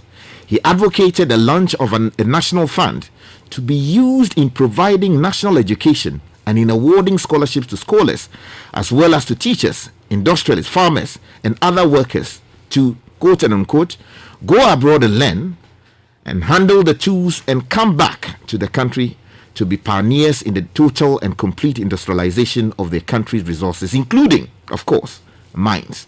Now, throughout this pamphlet, Dankwa generally advocated the concept of self-help as a way forward to progress and development. Now, the theme of what Professor SKB Asante, the respected professor, is arguing here, pointing out, is that even within the division that they must have had, at the time as to where to go with independent, when we should get it, within the shortest possible time, or we should get it now, and all of that, there is a vision that we should attain a status where we are able to take care of ourselves. Now, if you argue for some reason that you belong to the president's school of thought, where we are presently, have we been able to at least achieve the dream of J.B. Dankwa? Have we been able to achieve the status of self-reliance? Can we say that we still, without external support, would have been where we are today, so that, or we will be doing what we are doing today? If I get you, Sky, I mean, there's a tussle where we are trying to say, okay, don't ascribe all the honor to Nkrumah as the founder. There is J.B. Dankwa, there is Akweje, there is that and that, Akufo-Addo, and all of these. And people. If you look at your performance now, exactly, does it reflect even the will and wishes and dreams of the people you are fighting to get the honor for? Exactly, such that you can say that in honor of their wishes and their contribution to where we are now, we have taken X and Y steps. We have fought corruption. We have ensured that there is equality and equity. We have reduced poverty by X numbers, right? And then we have ensured A, B, C, and D, so that the resources of the nation has been equitably distributed in fulfillment of the aspirations and dreams of these people, for which we are now saying that, look, in honor of them, let's share the founders' honor. Yeah, because if you look at it, take scholarship. Yeah. The scholarship secretariat, we have been told, has become a place where people are simply doing their own things, undermining what would have been the vision of J.B. Dankwa. Yes. Now, that should concern us. Yeah. Because his vision, as expressed in this article I just read to you, is to have a collection of Ghanaians go out there, learn, know how to use the tools that are needed to progress nations, return to this country and build a nation, and build their country. Yeah. Now, people are now using that from the records we read recently to get out there. An opportunity to learn. Some do not even learn, they just move on to do their own thing. And the officials there too, let me add, Sky, are using, some of them, I should be specific, are using the opportunity to extort money from people. Allegedly. Demanding, yes, as is the claim we are hearing. Exactly. Demanding in excess of 50,000 and more from people. You want to go and serve in the Ghana Police Service or military or immigration or some of these police, some of these security services, and we are told from people who are tempted that the protocol list and the demands for money, if this is truly the kind of country that they were hoping for, I don't think that we will be proud of it. Exactly. So that's the point I'm making. So even within that theme, we are getting it wrong. Yeah. If you believe that, look, let's grant that all the founders they all play their part, right? What's the point? Yeah, but there is a common theme, a common vision they had for this country. True. The question is whether we are living up to that. We just spoke scholarship. We have messed it up big time. Man. Go into the area of self-reliance. Of course, the president has launched this one district, one factory, right? To a large extent, people would argue that that is to ensure that we are tending to our own, adding value to our products blah, blah, blah. from our various districts. But even that policy, can we honestly say that it is living up to the expectation that Ghanaians had for it? Yeah. With the greatest respect, we are failing big time. Yeah. We built what do you call it as a people, the Commander Sugar Factory, right? Yeah. Now we've leased it to an Indian company. Yes, we are told now that it's been handed over to the Indians, or they intend to hand it over to the Indians to run. Now, is that self-reliance? No, the minister said that the Indian company is doing us a great favor. I don't think that India is that charitable to just move out of and just come and help us doing, because we mismanage everything. Exactly. So they are Father Christmas. No, there must be a business reason why they are here, and they are coming to reap the benefits of the investment. Yes. So, can we say that after over 60-something years of independence, we do not have the necessary acumen to run business to the glory of God? That's the question. To be able to take care of ourselves? That's a reflection we should be having. That is an issue that should engage the attention of those in charge, including the president. So it should not so much be who founded Ghana, who did not found Ghana. No, it's a chimpe. Because let's even grant that. Let's do the chimpe. Are we living up to the dreams of our forefathers? That is what should matter. Thank you. When you drive around the city of Accra at night, don't you see the masses of our people sleeping on the streets? It's crazy. That must have not been the vision of J.B. Dankwa or Nkrumah, when they were struggling for independence. And the lands that people fought for, today people are stealing them. The name, using their positions of authority to steal the state lands meant for the people. So what's the point? That our forebears we are celebrating today, spent money, jumped on the ship, went to the UK, went to argue that the lands are for generations unborn, they are for the unborn, they are for the living, they are for the dead, and so that they cannot take our lands today. Those of you who have power to superintend over our state and ensure that we are all living well and having a good share of the resources God has blessed us. You are not only plundering, you are not only destroying the lands and water bodies, you are stealing the state lands. So which one is your contribution? After you are gone, when we are talking about Founders Day, whether it's apostrophe after S or before S, what will we say about you? Those of you in the ministries, those of you in the Jubilee House, those of you in the state offices. I'm not sure about stealing. That's a very strong word. You are then misusing it, and in some cases, I am properly selling it to themselves. I take that advice. But stealing is quite strong. Yes. Duly advised. Yes. Duly. I'll take that. Yeah, go on, yes. I'll take that. So I mean, these are reflections we should be having. Very important that people sacrificed. People, even when you look at the fight and the disagreement, it was over some principles and the ultimate interest. At the end of the day, some wanted parts of Ghana to succeed, others fought for things to change. So if you look through the hands that I was talking about, you get all those details, which then goes to emphasize the argument of those who think that, look, we have to give honor to whom it is due.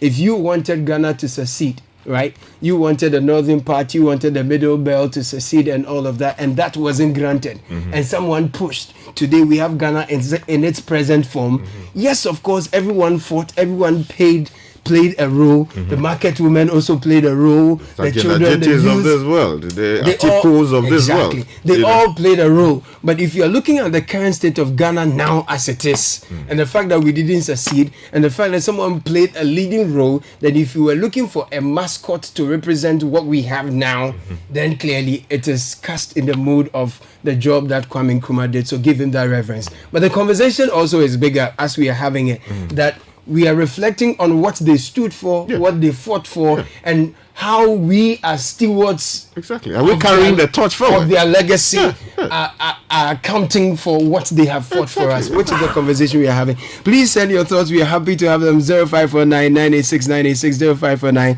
986 996.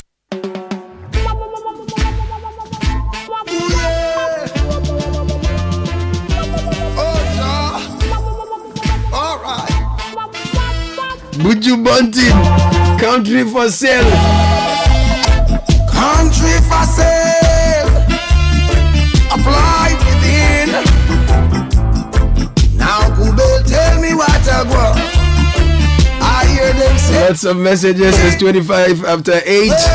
And if you're tired of paying exorbitant electricity bills, if you so consider investing in a top-tier solar solution from Ghana's leading solar company, Translight Solar Limited, at a highly competitive rate, that's what you should be looking for. With Translight Solar System, you can reduce your electricity cost and escape doom so permanently. Solar power is no longer just a backup for energy, but a viable everyday energy source. Install a system from Translight Solar and enjoy uninterrupted power supply. Visit us at 98 Boundary Road, East Legon, between ARS and the American House. You can also visit our website at www.translightsolar.com or call us at 050-424-9229 or 0206-542-454 for early bird deals. Everywhere there is Translight, everywhere there is sunlight, there is Translight. But all they're doing is stop. I say, with the right connections, you cannot anything that you country for sale. Buju Bunting. Join the conversation. 0549 986 996 0549 986 996. But if you want a British degree at a fraction of the cost, or you want a vibrant student experience in a community that equips you with useful employability skills, taking you one step closer to the career of your dreams, enjoy all of these and more, plus up to 50% scholarship for your degree at Lancaster University, Ghana. Be taught by the finest faculty trained in UK standards and Tor campus. For more information, please call us now 0202 960 7008 or visit www.lancaster.edu.gh. You can also email us at admissions@lancaster.edu.gh. Lancaster University, Ghana, the only British university campus in West Africa. Now imagine launching your career, starting your own business, or embarking on advanced studies within 6 months of graduation at a Chelsea. That's nearly every graduate reality. From Accra to Nairobi, London to New York, Chelsea graduates are noticed and they are leading successful careers. Regardless of what you choose to study, an Chelsea education gives you a strong foundation for life. Visit ashesi.edu.gh to learn more about the Chelsea advantage. Remember, admission is ongoing. Every time we eat, food and sugars are trapped in between our teeth. That leads to tooth decay, gum disease, and sometimes foul breath. Please brush your teeth every morning and night with the Pepsodent Cavity Fighter. It gives your teeth the protection they need, leaving them 10 times stronger. Pepsodent Cavity Fighter, maximum cavity protection, 10 times stronger teeth, celebrating 25 years of educating you to brush your teeth day and night. You're recommended by the Ghana Dental Association. You can grab Pepsodent at any shop near you. Call our toll-free Customer Care Center on toll-free 0800 2030.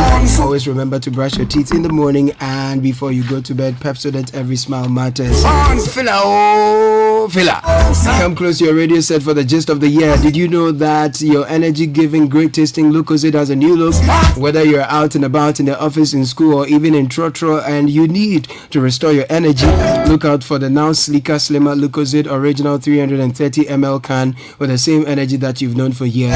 Now you can go about your day with even more swag as you drink Lucozade from your new sleek can. So go ahead, grab your Lucozade can and discover the same unbeatable energy with every sip. Lucozade, restore your energy. This advert is FDA approved. Some of your messages are in. Sky will help us with some of them. Loads and loads of messages. Kwesi Aqua is writing from Sakumono, Sky. Okay, Kwesi says, good morning, Caleb and Sky. Please listen carefully to the president's speech. A lot of the reasons he mentioned that led to the fight for independence are happening right under the president's watch. First, misadministration of our lands, lack of proper press freedom, questionable administration of justice, insecurity among the ordinary people, the ruling class living in unthinkable luxury, etc. The president should be worried about his own legacy and stop trying to influence history. This one says, my name is Edmond from B Hills, and it says, is Mr. President rewriting the history of Ghana? Are these the reasons why the history books at primary and GHS have varying records of Dr. Nkrumah? Mr. President should fix the economy and stop wasting our time. Edmond is not patient at all. Exactly. The guy bored. Yeah. Al Hassan Say from Zenu Central says the hard truth about the founder of our country is Dr. Kwame Nkrumah, and it's been known worldwide, and that cannot be changed by any dishonest, clueless person. In fact, the world over, Kwame Nkrumah is a president of the millennium. African the president. that you want to say. It's not even known in Togo, blah, blah, blah. It goes on to say, so they can continue deceiving themselves. This one from Jones in La says that every history and the theories that support the same have been distorted by this regime. The fact is, you can't force Ghanaians to fall in your struggle to make someone popular. Nkrumah is the greatest. Ghanaians are not angry enough. Ed in Tema says, good morning. I agree a lot more people were involved in the independence of our country. For me, Nkrumah is best known for his leadership qualities and developmental legacy. I was wondering if the president will accept the free okay, well, I'm not sure what's supposed to be. Okay, let's move on to something. That's some way. This one from Aaron Bebako in Accra says the celebration of Founders Day in Ghana has significant socio-economic impact on the country. The holiday boosts tourism and local businesses as Ghanaians and tourists alike participate in various events and activities. Additionally, the holiday serves as a reminder of the sacrifices made by our founding fathers and highlight the importance of unity and collaboration in nation building.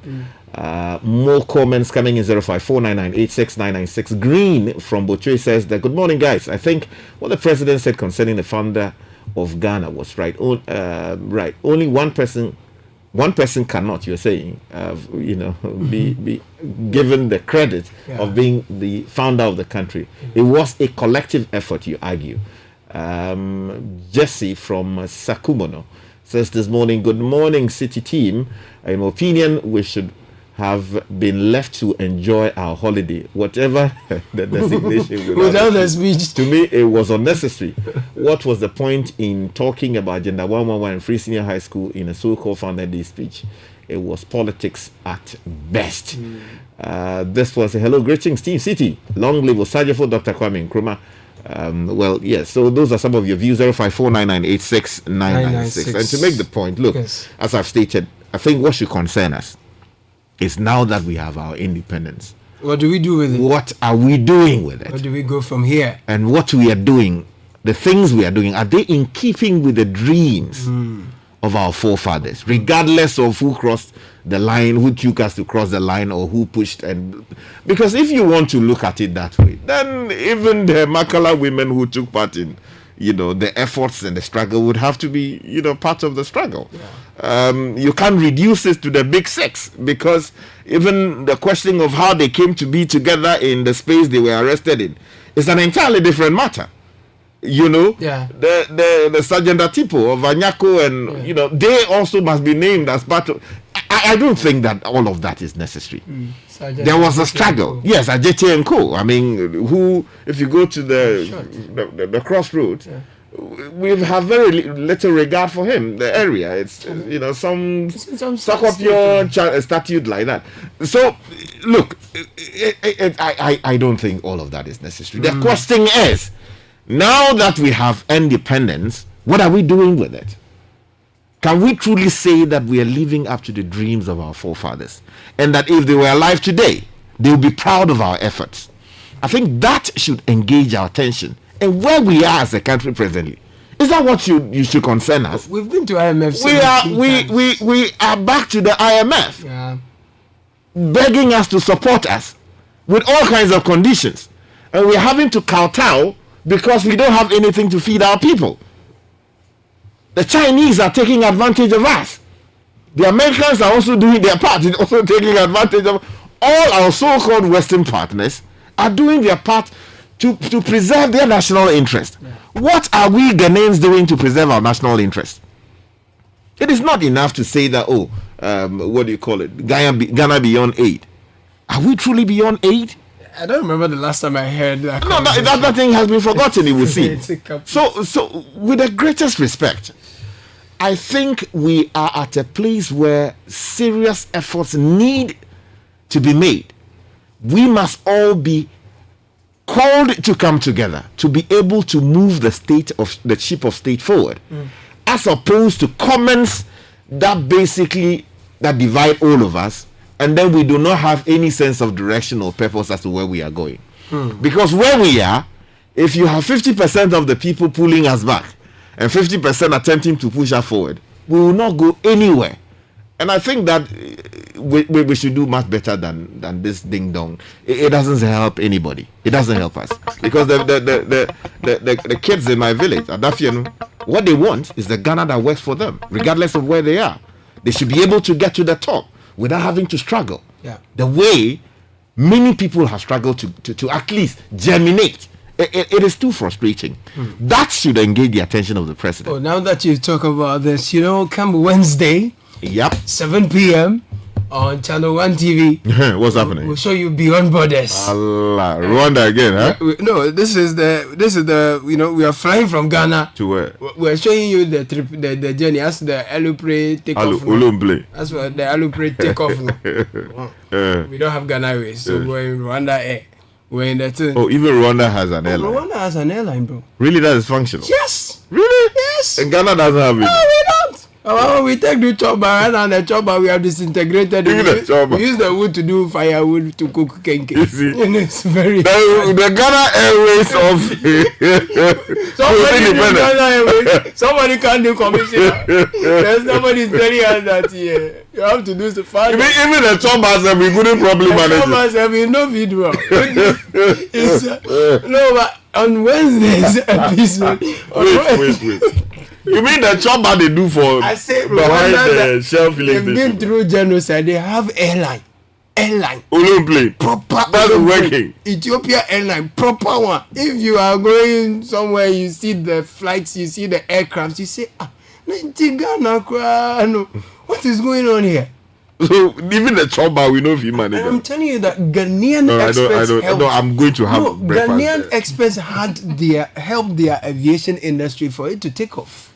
And it's working well. I'm telling you, in Ghana, 1 million, the star of Africa. 1 million people died in their journey. The star of the black continent, the black race. The Biani and my accolades, big speeches, plenty talking, nothing. Brofo bebre, sa na di ache. Time now for jubilation. Oh God, I wish I had an answer. Causing sweet love, our spirits will grow. We're sitting down, that's every day. And then behind you all the smiling.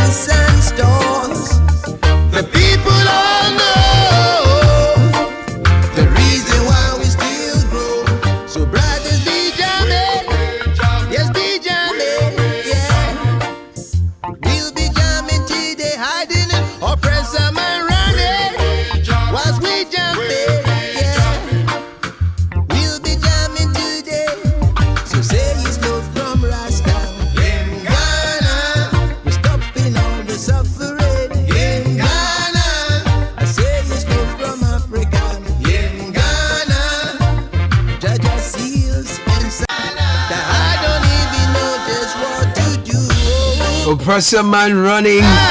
We be jamming. While we jamming, we will be jamming today. Right on top of Mount Zion. With gladness I wipe my tears. Lord, raise my flag, red, gold and green. Red, gold and green. So I can sing a song for Africa with honesty in Ghana. We'll take a quick break. We'll have our friends from Vine Christian High School join us in the studio very shortly. 97.3 Citi FM, Citi Breakfast Show. I say it's no from Africa, in Ghana. The Citi Breakfast Show. Rise above the noise. Since 1894, we've witnessed the evolution of a brand and proudly partnered with its people on the path to prosperity. From the ink-stained ledgers of the past to the lightning-fast transactions of today, First Bank has consistently adapted, embracing innovation while cherishing the legacy of our heritage and making giant strides across the globe. It's not just about banking, it's about enabling your success generation after generation. Our legacy defined the past, shaped the present, and in 2094, we will still be fostering financial security and stability for future generations. We are helping to create a future where the possibilities are infinite, the opportunities borderless, and where the world looks up to Africa. Let's awaken the giant in you. You first. First Bank. Kind of way, tell us how the more money promo now.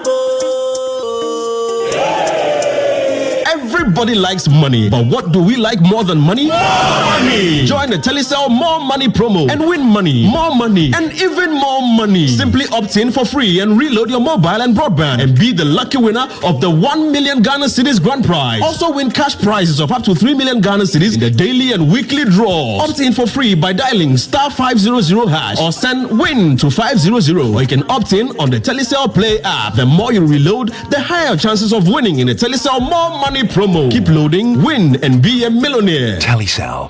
Connecting energies. Terms and conditions apply. This promo is regulated by the NLA on the Caritas Lottery platform. Are you ready for the National Sales Leaders Conference organized by Core Event Solutions and MGA Consulting, a partnership with the Chartered Institute of Marketing Ghana? It is on the 14th to 15th of August, 9 a.m. each day at the Accra International Conference Center. The special guest of honor is the Minister of Finance, Dr. Mohammed Amin Adam. Don't miss out. For more information, call or WhatsApp 050-2711070 or visit www.nslcaccra.org to book a seat now. See you there. Channel 1 TV is live on DSTV, GoTV, and HD+. On DSTV, find us on Channel 363. On GoTV, we're on Channel 117. And on HD+, get us on Channel 108. On a digital TV, run a new search. But take note that without an antenna, you cannot access Channel 1 TV. Channel 1 TV can be accessed on any free-to-air digital box, like the DSTV and HD+ boxes. Channel 1 TV, telling your story, empowering change. This is a special security announcement. Trelidor, Africa's strongest burglar proofing, announces big discounts on all sliding security barriers, roller shutters, and clear guards to protect homes and offices from criminals. Trelidor is fighting rising prices by offering big savings and lower prices. Be safe, secure your premises. Google Trelidor or call 0561 24 24 24. Trelidor, Africa's strongest burglar proofing. The grand finale of the Literacy Challenge 2024 is here. Congratulations to our top 10 finalists. But the big question is, who out of our top 10 wins the ultimate prize of 10,000 Ghana cedis, the Glitzy Trophy, and the bragging rights as the Literacy Challenge winner for 2024? Support your favorite student, support your school, and let's promote literacy in Ghana. Tune in live to Channel 1 TV for the grand finale on Saturday, 17th August 2024 at 12 noon. Call 0205-973-973 for more details. The Literacy Challenge 2024 is powered by Citi FM, supported by Channel 1 TV, and is sponsored by Ghana National Gas Company, Alive Soap. Feel fresh, feel alive. From the House of Wilma Africa Limited. Fortune spread for bread. Yummy, delicious, always on point. Another quality product from Wilma Africa Limited. Ruby Biscuits by M4 Foods and Prospectus Ghana Limited. Your one-stop shop for all school items.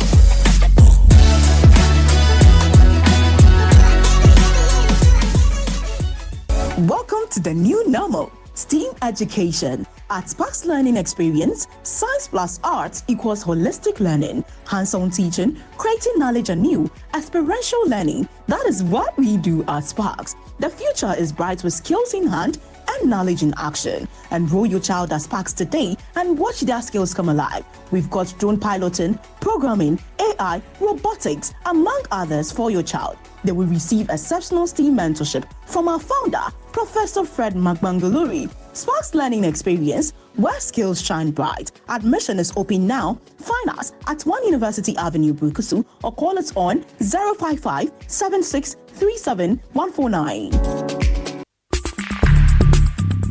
Join the conversation on the Citi Breakfast Show on Facebook at facebook.com/Citi97.3, Twitter at twitter.com/Citi973, and Instagram at instagram.com/Citi973 with the hashtag CitiCBS.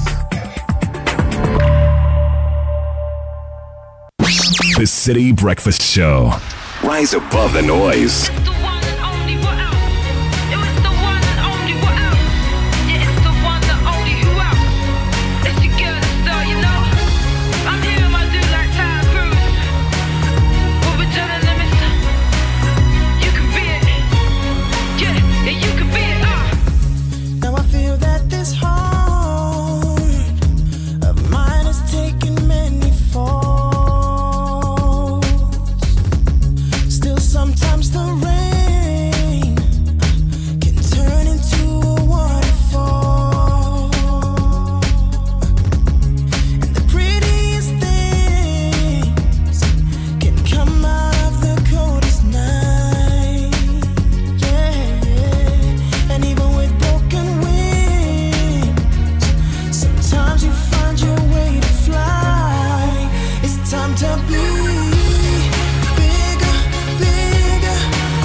Yes, I can be. And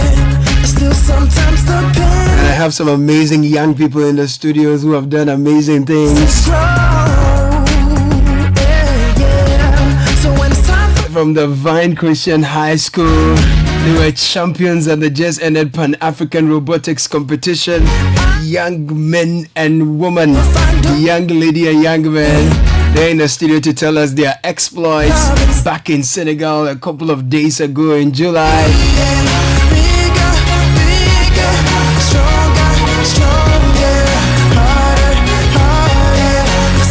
So let me get on with this conversation and welcome these amazing gentlemen and lady into the studio. Hi, lady, gentlemen. Good morning. Get closer to your microphone and talk to me. Welcome to the studio. Be comfortable, yeah? This is our space, so just be comfortable. Welcome, guys. Thank you. I'm not feeling your energy. What's wrong? Have you not had breakfast yet? Welcome. Good morning, guys. Good morning. Excellent. You're winners of the Pan-African Robotics competition? Yeah? Are you sure I'm talking to the winners? Give me some vibes. Let me feel the energy. Welcome to the studio once again, yeah? Thank you. I love it. So tell me your names and which grades you are, how old you are. Let's get to know each other, yeah? Okay, so my name is Zachary Opoku. I'm from Vine Christian High School and I'm in the 9th grade. Okay, Zachary Opoku, fine. Yeah, my name is Joshua Sunkwa Mills and I'm in year 10.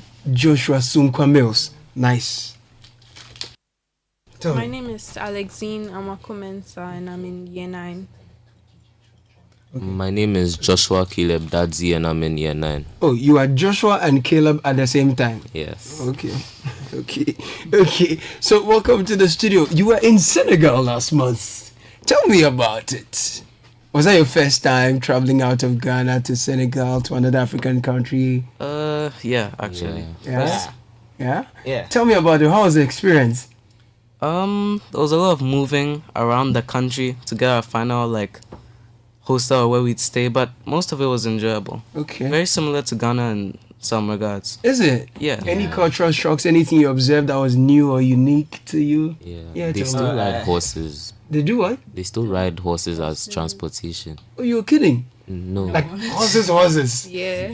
Like it's moving by the roadside. Yeah. Was there a function they were using it for, parade, or they just random? You can find. Are you serious? Yeah. And this is in Dakar. Yeah. No, not Dakar. Where was this? I'm Sally. Sally. Wow, I see.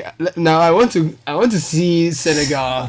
How's their food? Was it great? Oh yeah, the food was nice. All the food has this sort of distinct taste. Yeah. So if you are eating Senegalese food, you know it's Senegalese food. It's quite different from what you know here. Yeah, but they had this dish that was very similar to Ghana too. Yeah. Mafe. They call it what? Mafe. Yeah. Mafe. Did you see kotoje inside? Was there kotoje or wele? I did not eat wele. No. But tell me about the contest, right? The robotics contest. What's it about and how did you get to be a part of it? So the main way that we qualified for the robotics competition was that last year around this time there was the Ghanaian National Robotics Competition, GRC. Okay. So Team Vine went and then we won. So that allowed us to qualify for Park. Oh, so you're national champions. Yes. Yeah. And this took you to the Pan-African level. Yes. Right. So what did you do at the national level to warrant you the victory? So we competed against a lot of other schools and coding clubs in Ghana in a different mission. So what happened is that we had to pick up, it was like an agriculture sort of thing. So we had to determine whether fruit was ripe or unripe. Then we had to sort it accordingly, and we also had to pick up seeds that were scattered around. So it was quite different from the competition we ended up doing in Senegal, but it still helped train the problem-solving aspect of it. Right. So in Senegal, how different was the contest? What was it about? Give us an idea. So the contest in Senegal wasn't agricultural based. It was more of a game. Okay. So there are 2 balls on a field at a time, and you're supposed to use a catapult to throw the ball into a hoop. Yeah. So almost like basketball. Yeah, it's kind of like basketball, but right? With robots. How tough was it? Was it fun, tough? How? It was fun, tough. The hardest part was coming up with original ideas to place yourself apart from the other teams. To give your robot that edge. Yeah. So earlier, you see how they were talking about how you're supposed to use a catapult to shoot it, but people were inventing ways without using the catapult. Like one group from Uganda, they got a claw that would pick up the ball and then go and drop it inside the targets, which was quite unique. I see. Yeah. Alexei, tell me your experience with the competition. Okay, so it was honestly really fun for me. I liked contributing, giving my ideas, and I liked thinking up new ways to make our robots more unique, and I liked working with my teammates. Yeah. It was really interesting. So a lot of team bonding going on, teamwork and all of that. But so what does your robot do again? Because it's a robotics thing in my mind, I figured you guys built some robot and did some of that. So tell me more about it, Alexei. Okay, so what our robot does is that it has this intake system, right, where we have this sort of wheel spinning, which would take in the ball. And when it takes in the ball, it lands in the area where the catapult can shoot it into the target.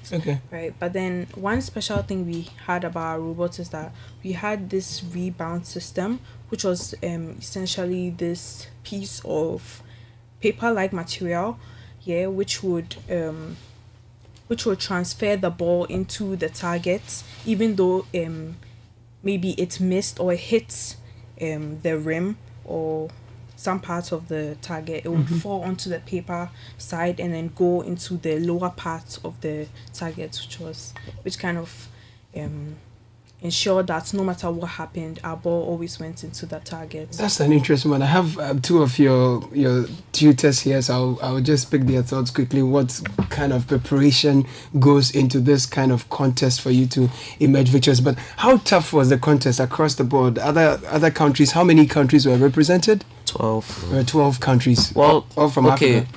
It was about 11 countries, but Ghana inclusive, Senegal, so yes, 12. but Senegal submitted two teams. Countries can submit more than one team. Right. So yeah. Ghana took only one. Yes. And emerged champions anyway. I mean, I love it. 3 teams, 2 of which are senior leagues, and then we're the only junior league. Oh, look! Come and tell me how preparing for this contest was like. You are one of their tutors, right? Or you're their coach? Yes, I'm one of their coaches. Please tell me your name and great job, first of all. Congratulations. Thank you. Usually the coaches don't get the accolades. We take the accolades. That's right. And that's okay. That's okay. Good. So that's fair. What was preparing for this contest like? So the first stage of preparation was GRC. Please tell me your name. Forgive me. I'm Triumph Tete. Okay. Triumph Tete. Triumph Tete. Yes, Triumph Tete. Titi. Yeah. Okay. Exactly. So the first stage was GRC, right? Because they had to qualify for Park, right? And with GRC, which was organized by Firefly IO,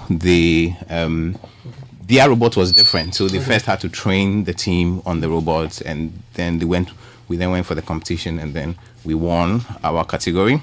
Then we qualified for Park, which was also facilitated by Firefly, the CEO being George Safo. So with that too, they gave us some training, and then the team worked together, built the robot. That's kind of like a rehearsal because we weren't taking any robot there. So we finished. We got ideas from different places, different sources. Then we went there. We had 3 days to build because we had done a lot of work behind the scenes. So I would say we were faster than most schools or most teams so that were there. You've done a lot of preparation. Yes. But what kind of skills have you had to train them with that come together to build robots and to do them in record time, to think about problems and how to use their problems to solve problems and then come up tops? Sure. Well, this is not our first rodeo. We do robotics in school. So building robots, it's actually like an everyday thing for them. It's an every week thing for them. We are using EV3 robots. We've worked with VEX different times.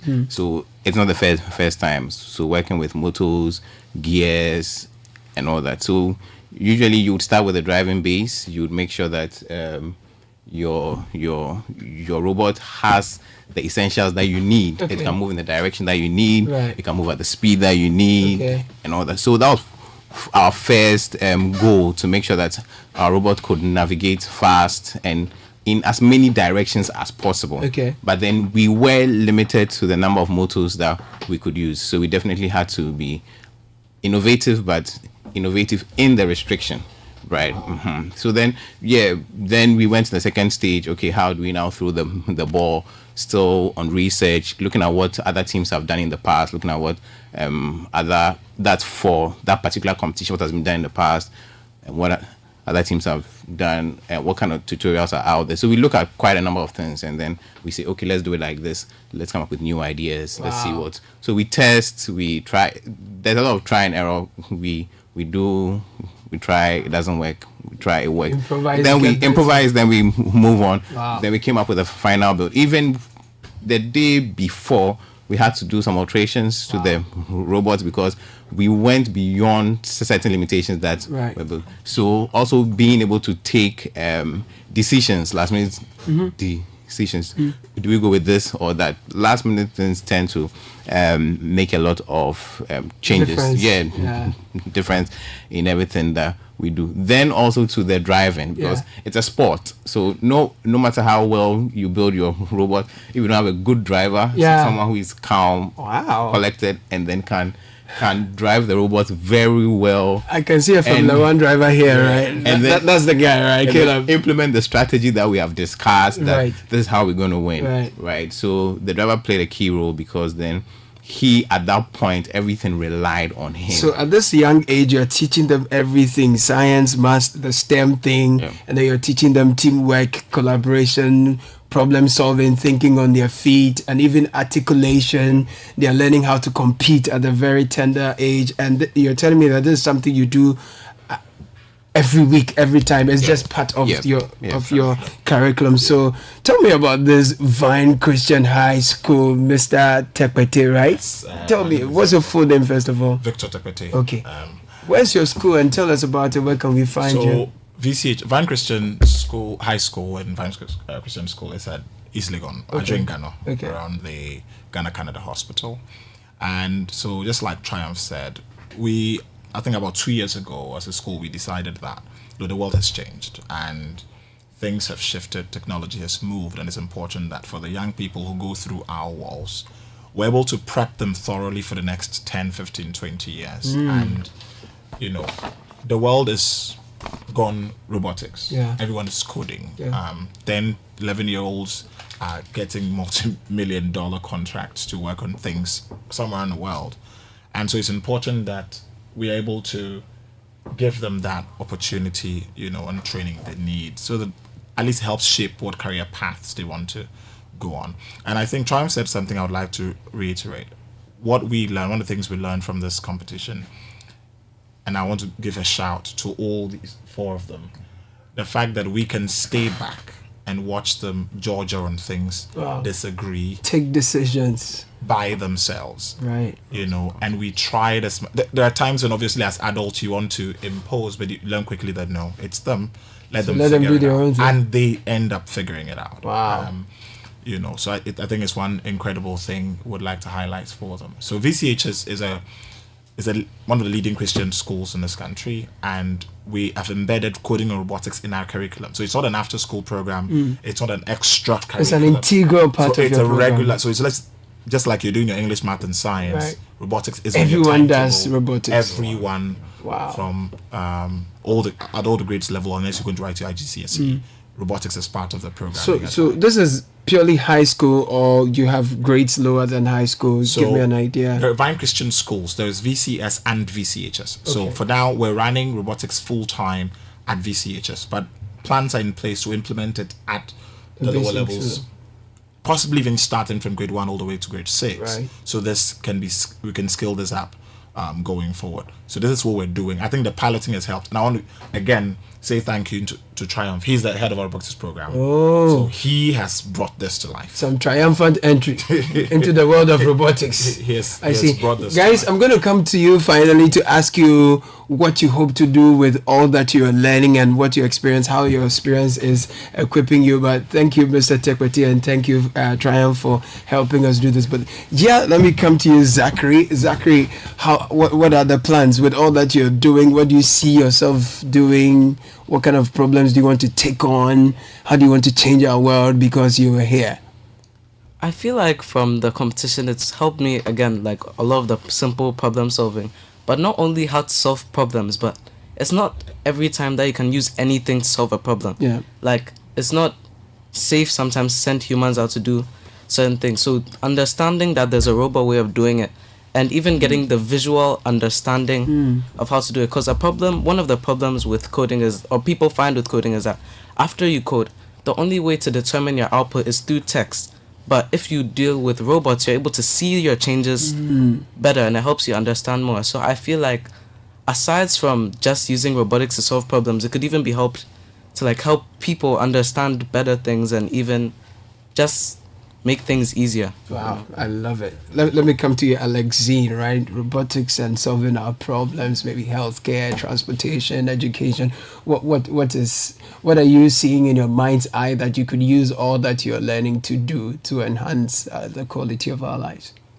Okay, so I'm really interested in marine biology. Okay. And taking care of aquatic life, plants and animals. So I think something like this could be really helpful in terms of that, especially when it comes to plants and animals and the parts of the sea that we don't really know very well. Marine biology. Yeah, and using that to explore the sea so we can learn how to conserve and protect these animals. I like it. Which in the long term benefits all of us. Charlie, you're already thinking about animals in the sea. Even the ones we can see, we are putting there. No, that's a very brilliant one, Alexine, and you can do it. I like to encourage you, go for it, right? So Joshua Caleb. Yeah. So the way things are going now, I see that a lot of things having to do with robots, and robots themselves are taking a lot of people's jobs. Yeah. So if you are not the one behind the robots, you are losing. Yeah. So it's good to have this kind of background so you are at an advantage. And yeah. Joshua Caleb, how old are you, by the way? I just turned 15 3 days ago. Charlie, and you have a very deep voice, man. I just noticed that, right, man? Let me come to Joshua without Caleb. Just Joshua. Okay, so me being behind the robot, I saw a lot of things. So people trying to make the shot without the robot would take 10, 20 tries before even getting close. Right. But using the robot, I could make the shots in 1 or 2 tries. So precision. Accuracy. Robots can just generally do more things with the help of humans. So this has taught me personally, that in some cases it would be best to have robots and humans cooperating instead of any of them alone taking the job. Right. Because as they say, two heads are better than one. True. So you're thinking of a good way of harmonizing humans and robots and optimizing that to make our lives better, right? Exactly. I love it. Gentlemen, thank you. Thanks for coming. Alexine, Joshua, Caleb, and Zachary from the Vine Christian High School. Congratulations to you.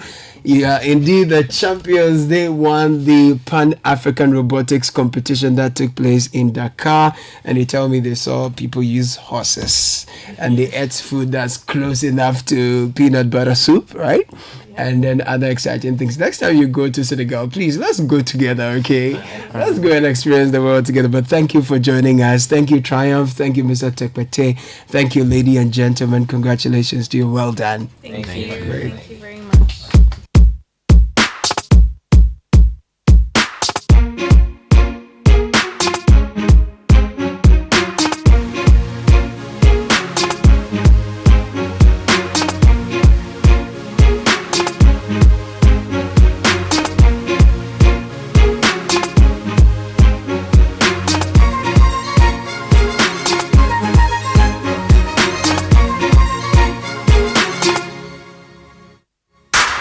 I'm still thinking about the marine biology. Mind-blowing conversations with Ghana's future. Amazing one there. Congratulations to the young man and the lady. More to come. Way to go. And the season is still upon us, where the world's greatest athletes will all gather in Paris for the 2024. Just pour hot water on the tin, Charlie, and stir. Add some milk. You're good to go. Power your day with a cup of the great tasting Twitsco. And there you go. This advert is FDA approved. And the time is now. The Business and Financial Times, in partnership with KPMG and Arthur Energy, as exclusive knowledge partners, brings to you the 13th edition of the Ghana Economic Forum. The theme is Unlocking Opportunities, Re-Engineering Ghana's Economic Model for Sustainable Development. This is happening on the 8th of August this month at the Mevimpic Ambassador Hotel, Ambassador Hotel, Accra. Time is 9 a.m. This year's event is aimed at bringing out new critical thinking and policy alternatives to help shape the country's economic transformation and sustainability agenda. The speaker is Dr. Ernest Addison, Governor of the Bank of Ghana. The Ghana Economic Forum is powered by the Business and Financial Times with support from Fidelity Bank, Ghana Stock Exchange, Olam Agri, Omni Basic Bank, Minerals Income Investment Fund, Ghana Link. Media partners: Citi FM, Asasi Radio, TV3, 3FM, Happy FM, YFM, ZFM. Call us on 0209 457 427 or 0244 476 376 or visit www.ghanaeconomicforum.com for further details.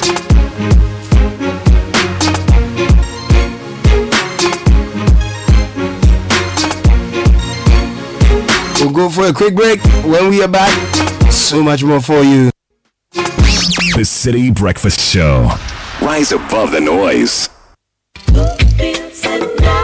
Hi, Mom. It's me, Kwame. Hey, Kwame. How are you? Mom, I'm fine, oh. Okay. You know something? No, tell me. I'm looking for a complete furniture set for my new place. Kwame, I've told you before. The only one place you should go, eh? Yeah, Mom, but I need a mattress to fit my bed. Ash foam. I need a bed to fit my room. Ash foam. What about a sofa where go relax my body? Ash foam. Wardrobes to fit all my clothes? Ash foam. What about linens and pillows for sweet dreams? Kwame.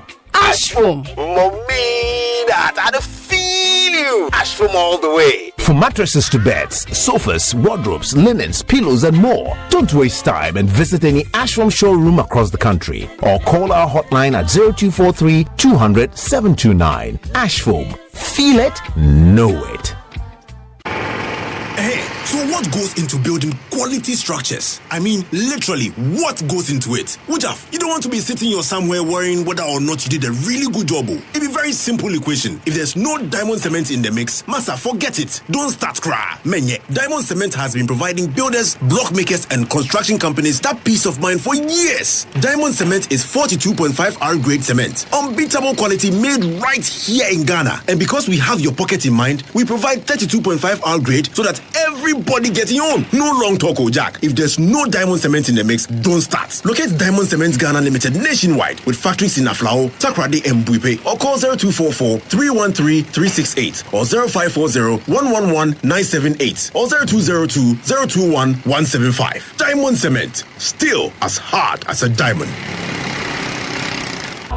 From the comforting hugs and reconnecting moments to the thoughtful eulogies, funerals, whether big or small, must be dignifying. And that's what Lashibi Funeral Homes and Crematorium was set up for. From our state-of-the-art facilities for preserving remains, through our 450-seater chapel to our meticulously managed cemetery, we've got these and everything else you might need in one place. So if sending a loved one off in a dignified manner matters to you, reach out to Lashibi Funeral Homes and Crematorium immediately you lose a loved one. Call us on 050-953-2409 or visit us at lashibifuneralhomes.com. Lashibi Funeral Homes and Crematorium. Dignity for the deceased, comfort for the bereaved.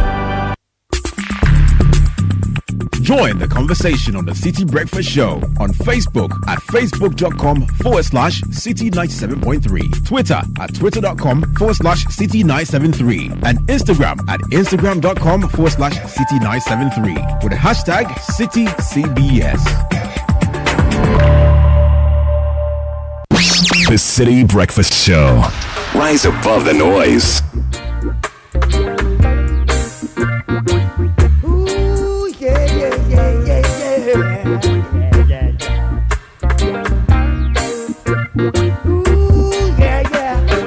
They got so much things to say right now. They got so much things to say. They got so much things to say right now. They got so much things to say. Hey, but I'll never forget no way they crucified Jesus Christ. I'll never forget no way they sold Marcus Garvey for rice. I'll never forget no way they sold Marcus Garvey for rice. Hey, hey, so don't you forget who you I'll never forget, no way. They got so much things to say is what we are bringing back to you. A conversation under the baobab tree. There's so much today. They got so much things to say. So much things to say. Come to fight flesh and blood, but spiritual. That dear Dr. Frank Edu, distinguished banker and retired CEO of Carl Bank PLC, has so much things to say. Reflections on constitutional reform and national development. That was the first of its kind. The Presec Old Boys Association's conversations under the baobab tree. And that dear National Dialogue will be bringing you a playback of that conversation shortly. But Heritage Christian University College is set up to provide a missing link in tertiary education through creativity and innovation. Since 2018, we've given a sum of 450,000 Ghana cedis as startup grants to our students. And with these, they've started businesses. We place huge emphasis on entrepreneurship, technology, practical learning with professional certification. Our undergraduate programs include BA Psychology, BBA Accounting and Finance, BBA Logistics and Supply Chain Management. So much more happens. We have master's programs as well. We are affiliated to KNUST and UCC. We are accredited by GTech, located at Amasamat behind the Olympic Stadium. Call us on 0547777731 or 0202298399. Visit our website www.hcuc.edu.gh. Heritage Christian University College, educating compassionate entrepreneurial leaders. Now picture this: you're lying in bed after a long day seeking comfort and relaxation, but instead you are met with a mattress that sags beneath you. A reminder of shortcuts and compromises. Your comfort and well-being should have never been compromised. At Latex Foam, we prioritize your quality. Quality is what we prioritize above all else. So step into our showroom and experience the difference. High quality mattresses and furniture, all crafted with your ultimate relaxation in mind. Come to our showroom, wake up refreshed, rejuvenated and ready to take on the world because you slept on a better foam, which is from Latex Foam. Call us on 0302 31155 or 0302-08499 or visit www.latexfoamghana.com.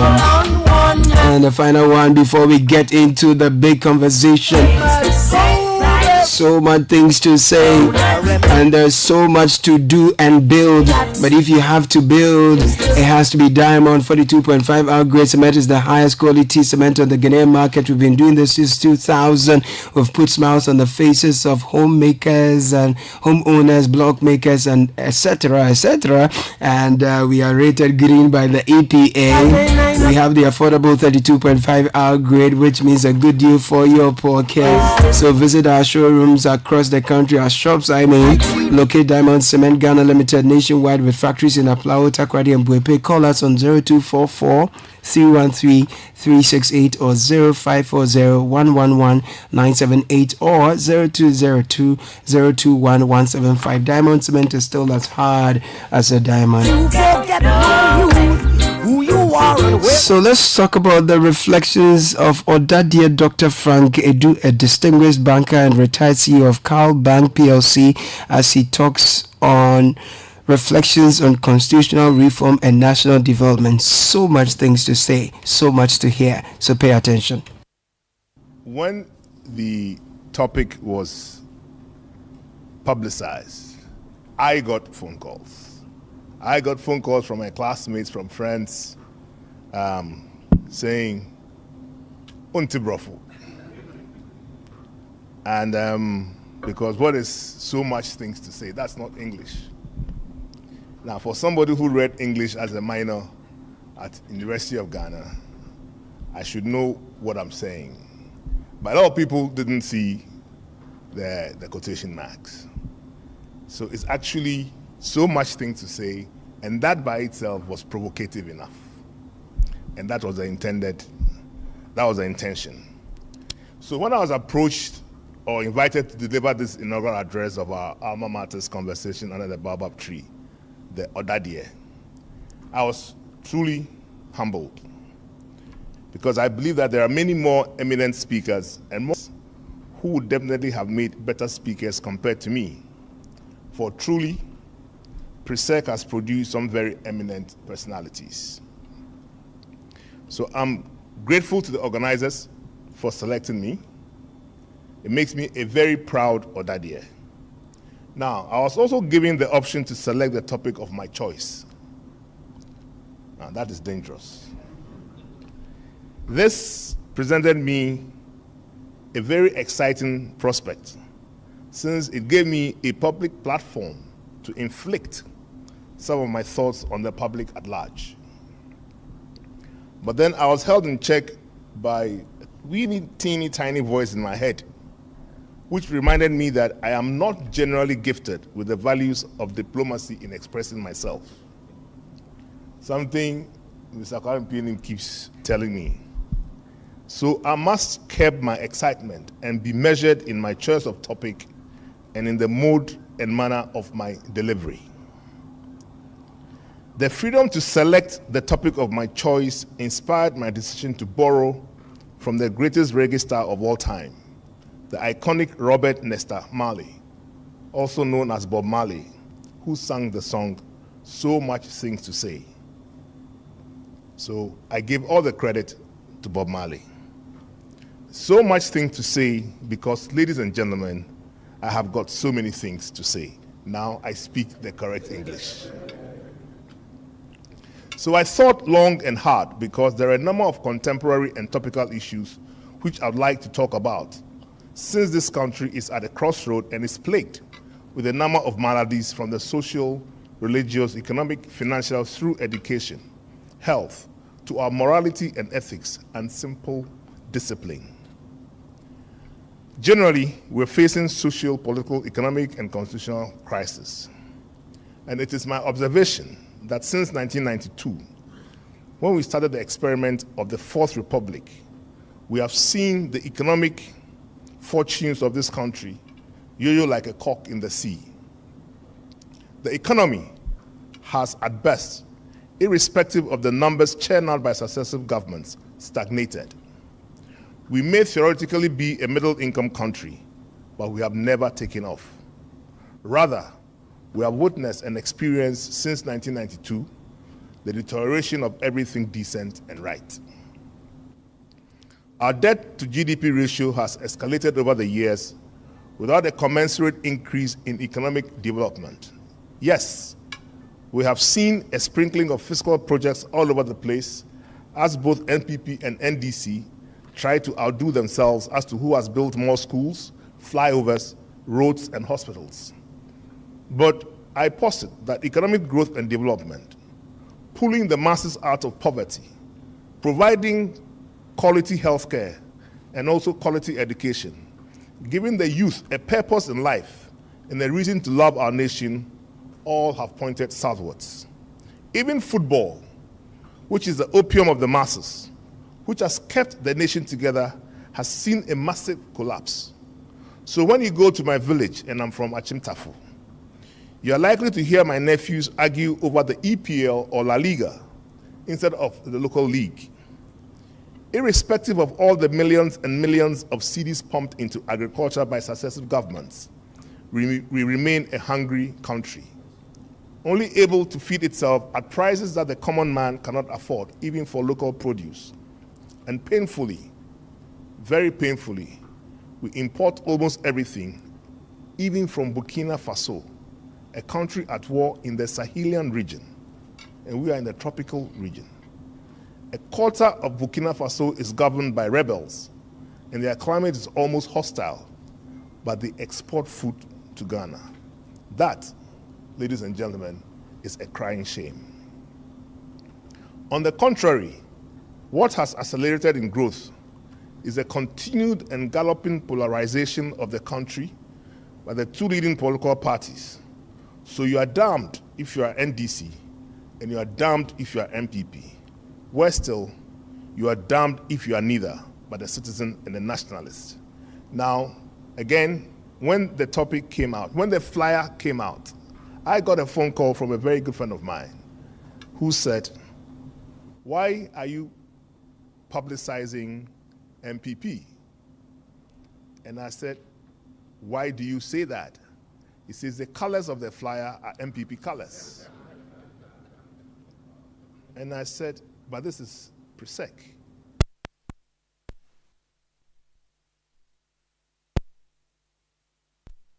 He says, I know, but the optics in an election year is wrong. That is how polarized this country has become. So if you are MPP, you are damned. If you are NDC, you are damned. And if you are neither, but simply a citizen and a nationalist, you are even more damned. What has accelerated is abject corruption, the defense of wrongdoing, an arrogant show of power, Machiavellian deceit of epic proportions, and the lack of empathy for the suffering masses. Over the years, progressively, living conditions keep deteriorating, and people are becoming hapless and hopeless as they are subjected to Orwellian kleptocratic practices of government and public officials. We must confront these negative practices and deal with them. Otherwise, posterity will not be kind to us. Indeed, recent happenings in Kenya have forewarned us. As the Ghana say, Tony Igwe Ishek Aklagbe. To wit, a dead goat fears no cutlass. And yet, the actions, commissions, and omissions of the ruling elite, government, and you and I continue backing the masses into a corner. And when you back them all the way to the wall, and there's no more going back, they will surge forward and find that the only option left for their survival is to attack. We should not make the populace hapless and hopeless. We should indeed give them hope and aspirations. In my view, one of the ways you can do this is through an amendment to the Constitution as it pertains to the process of electing the president and the term limits of the presidency. I chose then, therefore, to concentrate on the political, basically from the point of view of the current effectiveness of our 1992 Constitution, our social behaviors, and simple discipline. And for those of you who know me from PRESEC, and some of you were talking about it before we started, I believe in discipline. Before I proceed, ladies and gentlemen, please grant me a simple wish. I would like to pause for a moment and acknowledge the 25 years of Sajifu Amotia Oforipening II has chalked as the Ochinhini. Kindly join me in congratulating him and wishing him many more years of good health and exemplary leadership. My concern with the Constitution of the Republic of Ghana is not singular to me. Many more learned and more informed people have expressed their discontent with several portions of the Constitution in the past and continue to do so. I will limit my discussion, however, to the tenure and election of the presidency. For the avoidance of doubt, I would like to place on record unequivocally that I believe in democracy and democratic processes. However, I'd also like to place emphatically on record that in all my research and readings, I have not come across any country which became developed, as we say, of the Western countries through this democratic process of universal adult suffrage, to wit, one man, one vote. History tells us that the European West developed under kingdoms. Democracy as it is practiced now came after. Even the so-called world-leading democracy today, the USA, does not practice one man, one vote. So ladies and gentlemen, there are variants of democracy. So I ask this question: how is it that in 1992, once again, like sheep to the slaughter, we had the West foist on us this type of democracy through this troubled constitution which is not working for us? It has been said by most that this constitution was written to suit a particular individual at the time. Did we not know at the time that this individual was but a mortal human being like you and I, and that at some point, through the dictates of this same constitution, this person will no longer be president, and others, good or bad, will follow and operate the same defective constitution? I take full responsibility for all my words.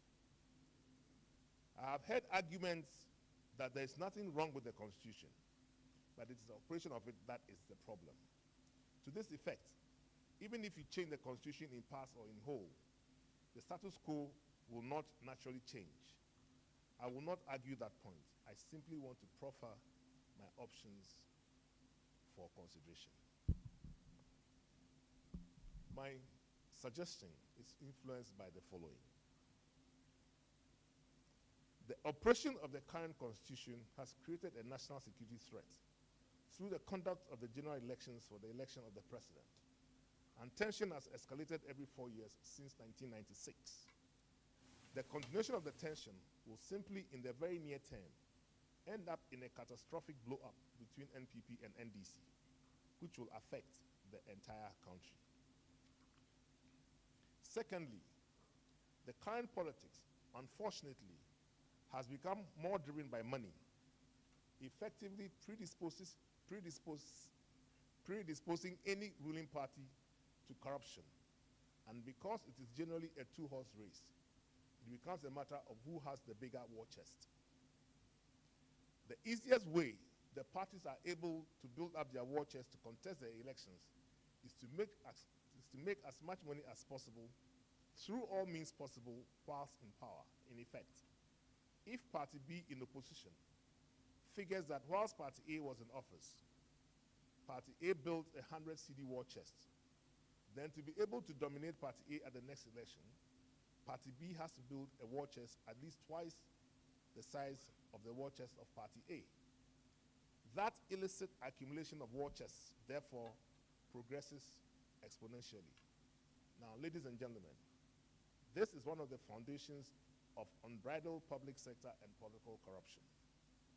The level of corruption emanating from this source continues to hold our development as a nation back. And should we allow it to continue, we will face some dire consequences in the near future. It also predisposes government to state capture if allowed to continue. In no time, politicians seeking public office will be controlled by criminal gangs like drug cartels and Galamsey cartels. This, ladies and gentlemen, is a reality. Thirdly, this situation has developed dangerously the notion of winner takes all, to the extent that once any party comes to power, beyond the political apparatus of clearly defined political office, all public sector and quasi-public sector offices, including limited liability companies owned substantially by government or in part by government, must have political heads. This practice has debased the public service, politicized the police service, and other services. We simply pray that the armed forces are spared this crass political behavior, or am I being naive? The politicization of public sector institutions effectively renders them inefficient and ineffective. The leadership sings from the hymn sheets submitted to them by the party or the perceived power brokers in the ruling party. It also undermines meritocracy and promotes mediocrity. I remember some years back, a number of so-called captains of industry were invited to a conversation with the president of the day. I was one of the invited persons. During the course of the conversation, I asked why ministers found it necessary to publicly defend the heads of public institutions who were clearly not performing their jobs efficiently. My understanding of the sector minister's role was that if, say, for instance, the MD of a parastatal like, say, VRA was underperforming, the Minister of Power or Energy would be issuing queries to him and not defending non-performance on public platforms. I was completely wrong. Both officers are political appointees, so there's very little accountability, and therefore performance is only paid lip service. Empirical evidence, as SIGA will attest to this. It is my belief that for us to progress as a democratic country and to develop as well through this process, we need to vary our current democratic practice. After all, as I indicated earlier, there are variants of democracy. We need not practice in whole or in part that of Whitehall or Capitol Hill, or indeed a combination of both. We can create and evolve our own, one that suits us as a people, recognizing our culture, our strengths, and weaknesses as a people. In any case, what is the point of elections when these elections produce leaders who normatively cannot develop the country, when their manifestos cannot pull the masses out of poverty? My proposal: Now that I say my proposal, Clara has started writing. First, and controversially so, and I like the word controversial, let us agree to abandon multi-party democracy. I still believe in democracy. And introduce a dual-party democracy. That is to say, let us officially recognize that we have two parties. Because effectively that is what we have. But let us officially recognize that we have two parties. This is controversial, but hear me out. Secondly, let us abolish party manifestos, which only make flowery promises, some of which are frankly puerile and unrealistic, but most dangerously are made without recourse to the effects on national finances and long-term effects on the economy. I do not need to give any examples. All I know is that every 4 years, the promises made by these partisan manifestos become more and more ridiculous and unnecessarily costly. Thirdly, in place of party manifestos, let us be serious about a national development plan over the medium to long term of, say, 60 years. There's a reason why I chose 60 years. As a country, we have had national development plans since Kwame Nkrumah's days, and we still do have a National Development Planning Commission. But we simply pay lip service to medium to long-term national development and planning. And it is because of this flawed constitution, giving the president at best 2 4-year terms. So no president can afford the luxury of medium to long-term solutions to our economic problems, unless, of course, the president wants to be voted out after 4 years. But indeed, almost all our problems are endemic and systemic and cannot be fixed using short-term measures. These problems can only be truly addressed successfully through carefully thought-out long-term plans. Take, for instance, thank you very much. Take, for instance, the perennial depreciation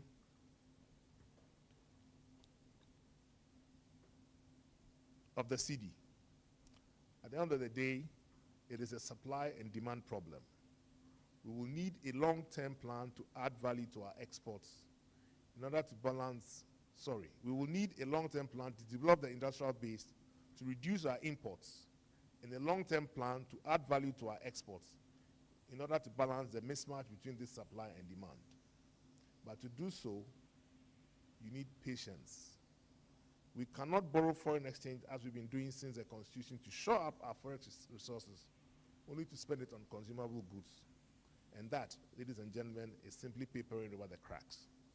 Now, this is where a two-party system, abolition of party manifestos, and the development of a national development plan come together. Please excuse me.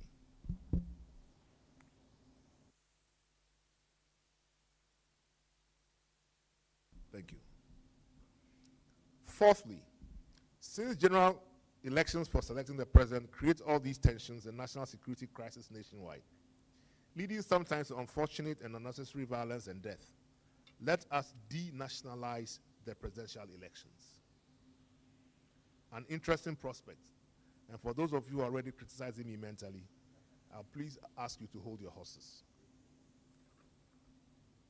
Let NDC and MPP hold a national delegates conference as they presently do and choose their presidential candidates. This is what is currently done. But my proposal does not require of them to compete against each other in a national presidential election. Fifthly, let us agree that every president will have a 6-year term as president. A one-off 6-year term. Remember, we denationalized the national general elections for selecting a president. And in doing so, we will localize the selection of the presidential candidate of the two parties. If NDC and MPP want to kill each other during their presidential primaries, let them do so. That will be an internal family fight. But at least the violence is contained in the parties and does not become a national problem.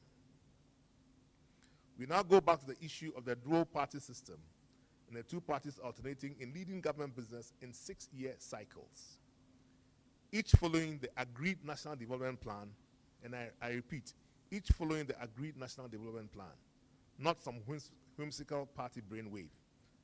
captured in a party manifesto. Unfortunately, another regrettable development of our current democracy is that we have encouraged the development of a political elite made up mainly of parliamentarians who, in large measure, take care of themselves first, their party second, and their constituents, if they are lucky, last. The country is a distant fourth. Secondly, the executive, to a large extent, has quite significant control over Parliament, and Parliament in itself has very little biting powers. The Public Accounts Committee of Parliament, for instance, if properly modeled, would have been very effective in ensuring prudence in public spending and expenditure. But we all know that beyond asking questions on audit reports, which are mainly 2 years old, and expressing their strong disapproval publicly, there's nothing they can do to ensure prudent spending and accountability. How then do we give Parliament true independence and oversight responsibility and power? First and foremost, I believe there's consensus that the constitutional requirement to select 60% of ministers from Parliament must be abolished. I will also posit, as part of my recommendations, that parliamentarians must not be appointed to public corporations and boards. The selection of ministers from Parliament undermines the authority of Parliament, as the parliamentarian stroke minister now owes his allegiance and daily bread to the president. How then does he serve as a check on the executive? He is, after all, part of the executive. Thirdly, and this is also controversial, the term of office of Parliament must remain at 4 years and should not be coterminous with that of the presidency. If these measures are adopted, the parliamentarian will now have to ensure that he or she truly represents his or her constituency and not his president or party. And in any case, there will be no partisan party manifesto for the parliamentarian to doggedly support or whipped in line to support. Neither will the executive be able to hold a sword to the parliamentarians to do as the executive pleases, because Parliament, by not being part of the executive at any level, is generally free of executive control, and therefore should be able to perform their oversight role in an unfettered manner, at least theoretically. In effect, move from a multi-party democracy to a dual-party democracy. 2, develop a non-partisan 60-year development plan, which can only be deviated from if 75% of Parliament vote for an amendment, but it cannot be changed in the whole nor abandoned by any party or president. Third, abolish party manifestos. Every president, whilst in office, will execute the National Development Plan and the plan actions required during his 6 years in office. Fourth, denationalize the selection of the president and let the two parties select their party leaders through their primaries. Fifth, the elected party leader, when in office as president, will rule for 6 years and they will alternate. So 6 years for party A, 6 years for party B also. No executive appointment whatsoever from Parliament. Parliamentarians' term of office will remain 4 years and shall not be coterminous with the presidency. Parliament must be given more supervisory and oversight governance and power, including the power to prosecute and proffer custodial sentences through the judicial process to ensure that the public purse is guarded. I am limited to maximum 25 minutes of delivery. So I will now depart from my suggestions on the term limits of the presidency, etc., and talk on other things. And I would have loved to address the issue of Galamsey extensively as my second area of concern because of the devastating effect on our water bodies and general and national environment. But before I move on, let me say this about Galamsey. I'll drink water first.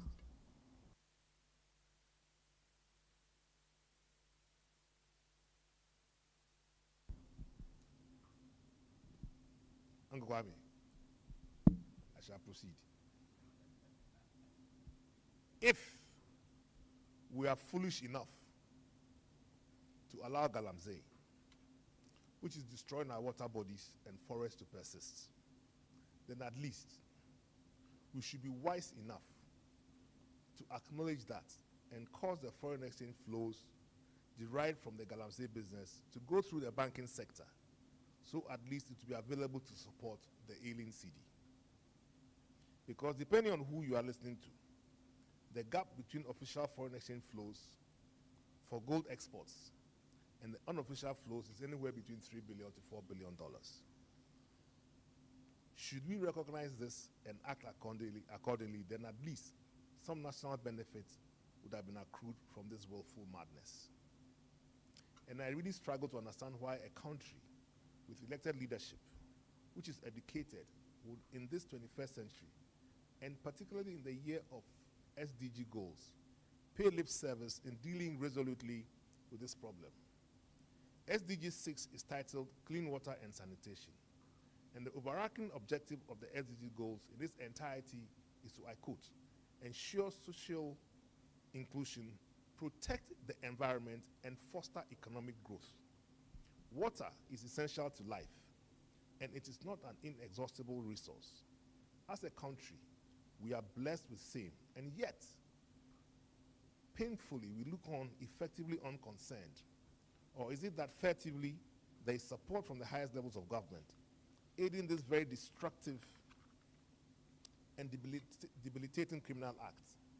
The willful destruction of our forests and biodiversity and the wanton pollution of our water bodies is a criminal act of monstrous proportions and must not be allowed to continue. Are you able to drink the gold you mine if you are out of water? Or is it the selfish thought that once I have money in abundance from Galamsey, if the country runs out of water, my family and I are able to import water from Dubai and South Africa and pay the draconian levies and duties on these imported items? Access to water is a fundamental human right, yet in Ghana, we choose to flout this fundamental human right because a few misguided and selfish individuals want to enrich themselves. It is a sorry state of affairs. Beyond being criminal and irresponsible, it is also a mark of indiscipline and poor leadership. I am an indigene of Chebi.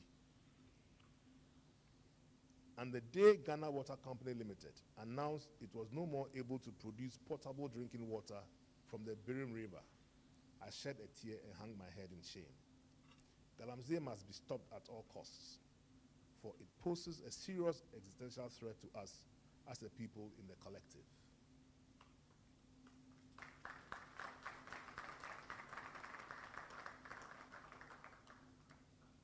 The indiscipline and lack of leadership that has promoted this despicable business of Galamsey is the same that has permeated the fabric of our nation as epitomized on our streets and in governance generally, and even in parliament.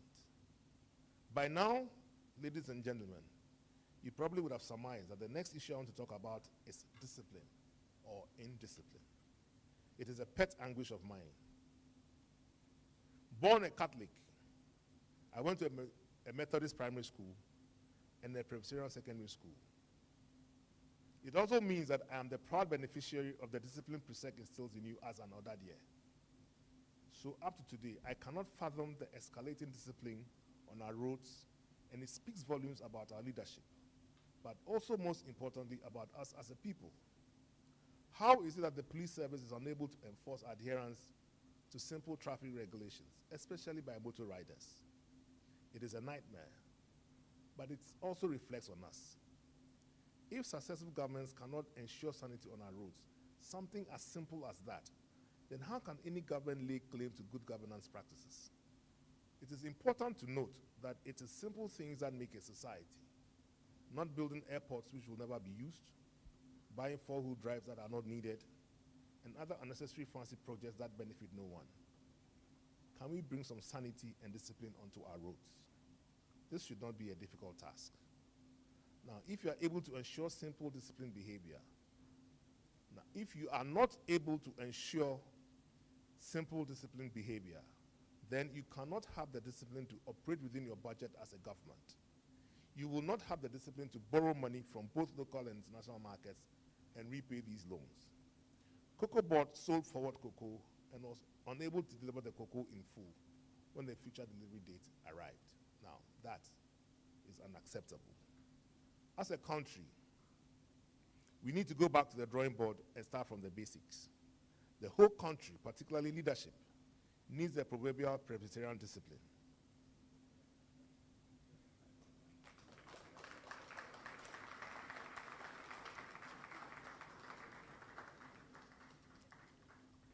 Now, let me circle back as I bring my address to a conclusion. We suffer a bankruptcy of leadership across the board in this country. And I say circle back because our constitution has created NDC and MPP who foster gamesmanship and not leadership. On the strength of these so-called manifestos, they contest each other using any means possible to win power. In doing so, discipline of every kind is sacrificed at the altar of political expediency. This breeds corruption and all the ills of society. To win power, an animal farm culture has developed, with the political elite taking care of their own to the detriment of the populace. As we recently experienced when Parliament sought to amend road traffic regulations so parliamentarians can break speed limits because they are a special breed of people. I listened to an MP justifying this law by saying that in a day, he would have to attend a number of functions, including funerals. And so he should be allowed a siren and break speed limits. Funerals. The good Lord help us. Thank God the public outcry was so loud, they had to walk back their talk. And thanks to the Speaker of Parliament for apologizing to the people of Ghana. This cannot go on ad infinitum, for if it continues, then I can only see trouble ahead. We must find jobs for our youth who are becoming helpless and hopeless. Now, any group of people who become hopeless become a powder keg waiting to explode. We cannot allow this to happen. The current situation undermines Kwame Nkrumah's dictum of the Ghanaian African being capable of managing his own affairs. Or is it now capable of mismanaging his own affairs? It unfortunately gives credence to the unfortunate postulate of Lord Lugard, of Lugard House at Chimoto School, who said, and I quote, "In character and in temperament, the typical African of this race is a happy, thriftless, excitable person, lacking in self-control, discipline, and foresight, full of personal vanity with little sense of veracity." Chilling, huh? He goes on to say, this African, his thoughts are concentrated on the events and feelings of the moment, and he suffers little from the apprehensions of the future. Further on, he says, he lacks the power of organization and is conspicuously deficient in the management and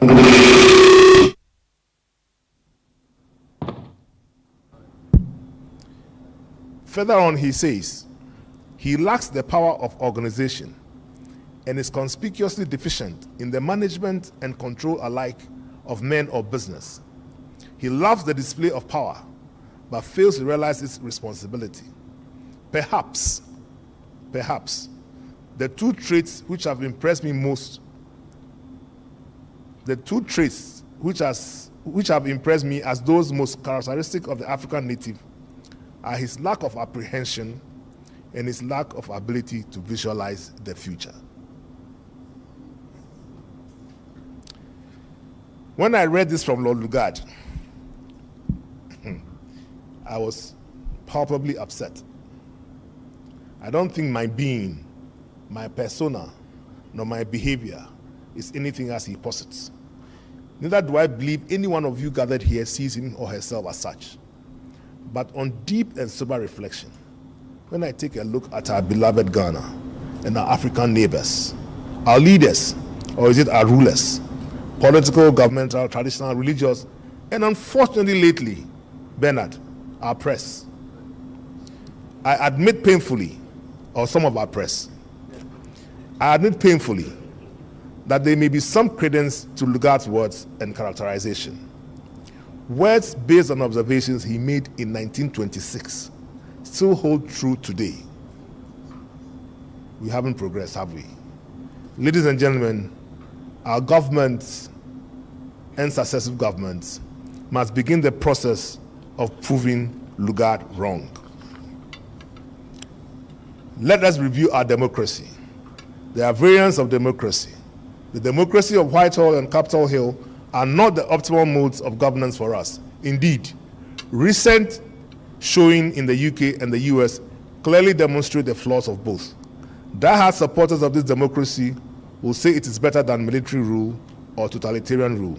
I can agree with that, but there are variants of democracy. Let us explore them. I have proffered my thoughts, ladies and gentlemen, on what we can try. It is a thought, only a thought, so think about it. Let us bring back discipline in our governance practices and lives.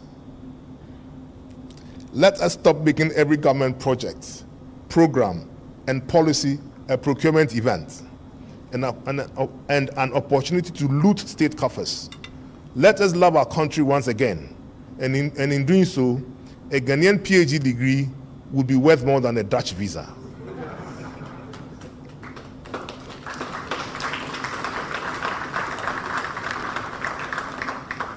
We cannot sink any lower.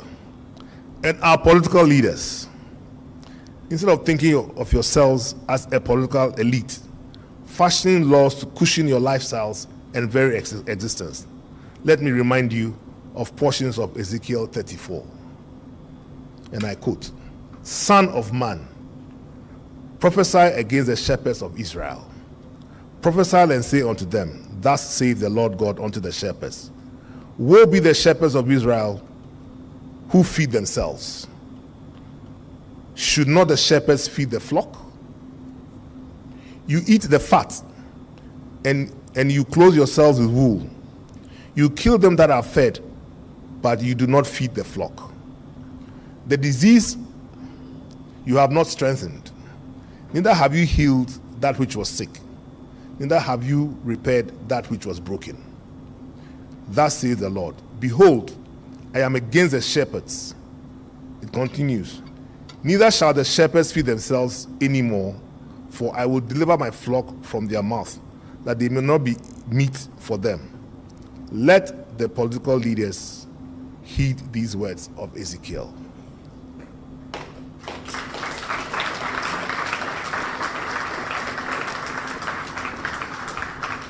Are these dark days? I ponder and ask.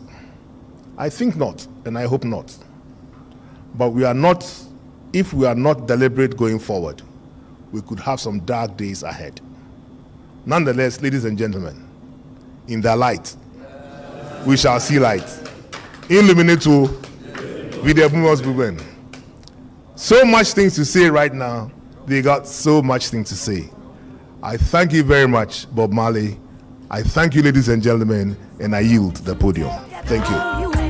Who you are and where you stand in the struggle. They got so very. The Citi Breakfast Show. Rise above the noise. Enhance your business operations with the HP Color LaserJet 150 NW printer. You can print, copy, and scan up to 19 pages per minute with high-quality mobile scans or customizable shortcuts in the HP Smart app that delivers effortless use from wherever you work so you can focus on growing your business. Take advantage of its Wi-Fi direct printing and intuitive touchscreen, which are both designed to simplify your day. With the HP Color LaserJet 150 NW printer, experience fast and easy setups and improved overall printing efficiency with a 20,000 page duty cycle built to keep you and your business secure and moving forward with embedded security that is pre-configured out of the box to detect and stop attacks. The HP Color LaserJet 150 NW printer is available at all Kompu Ghana stores. Visit KompuGhana.com or call 0302 752 020 for more information.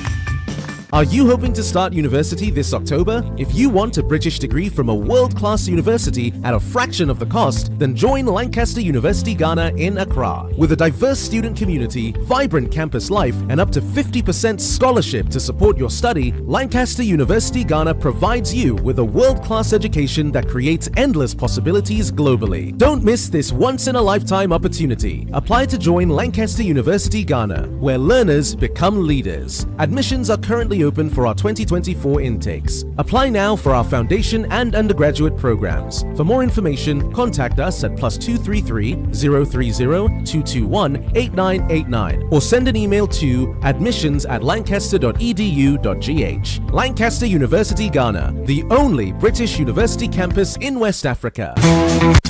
This is the Citi Breakfast Show.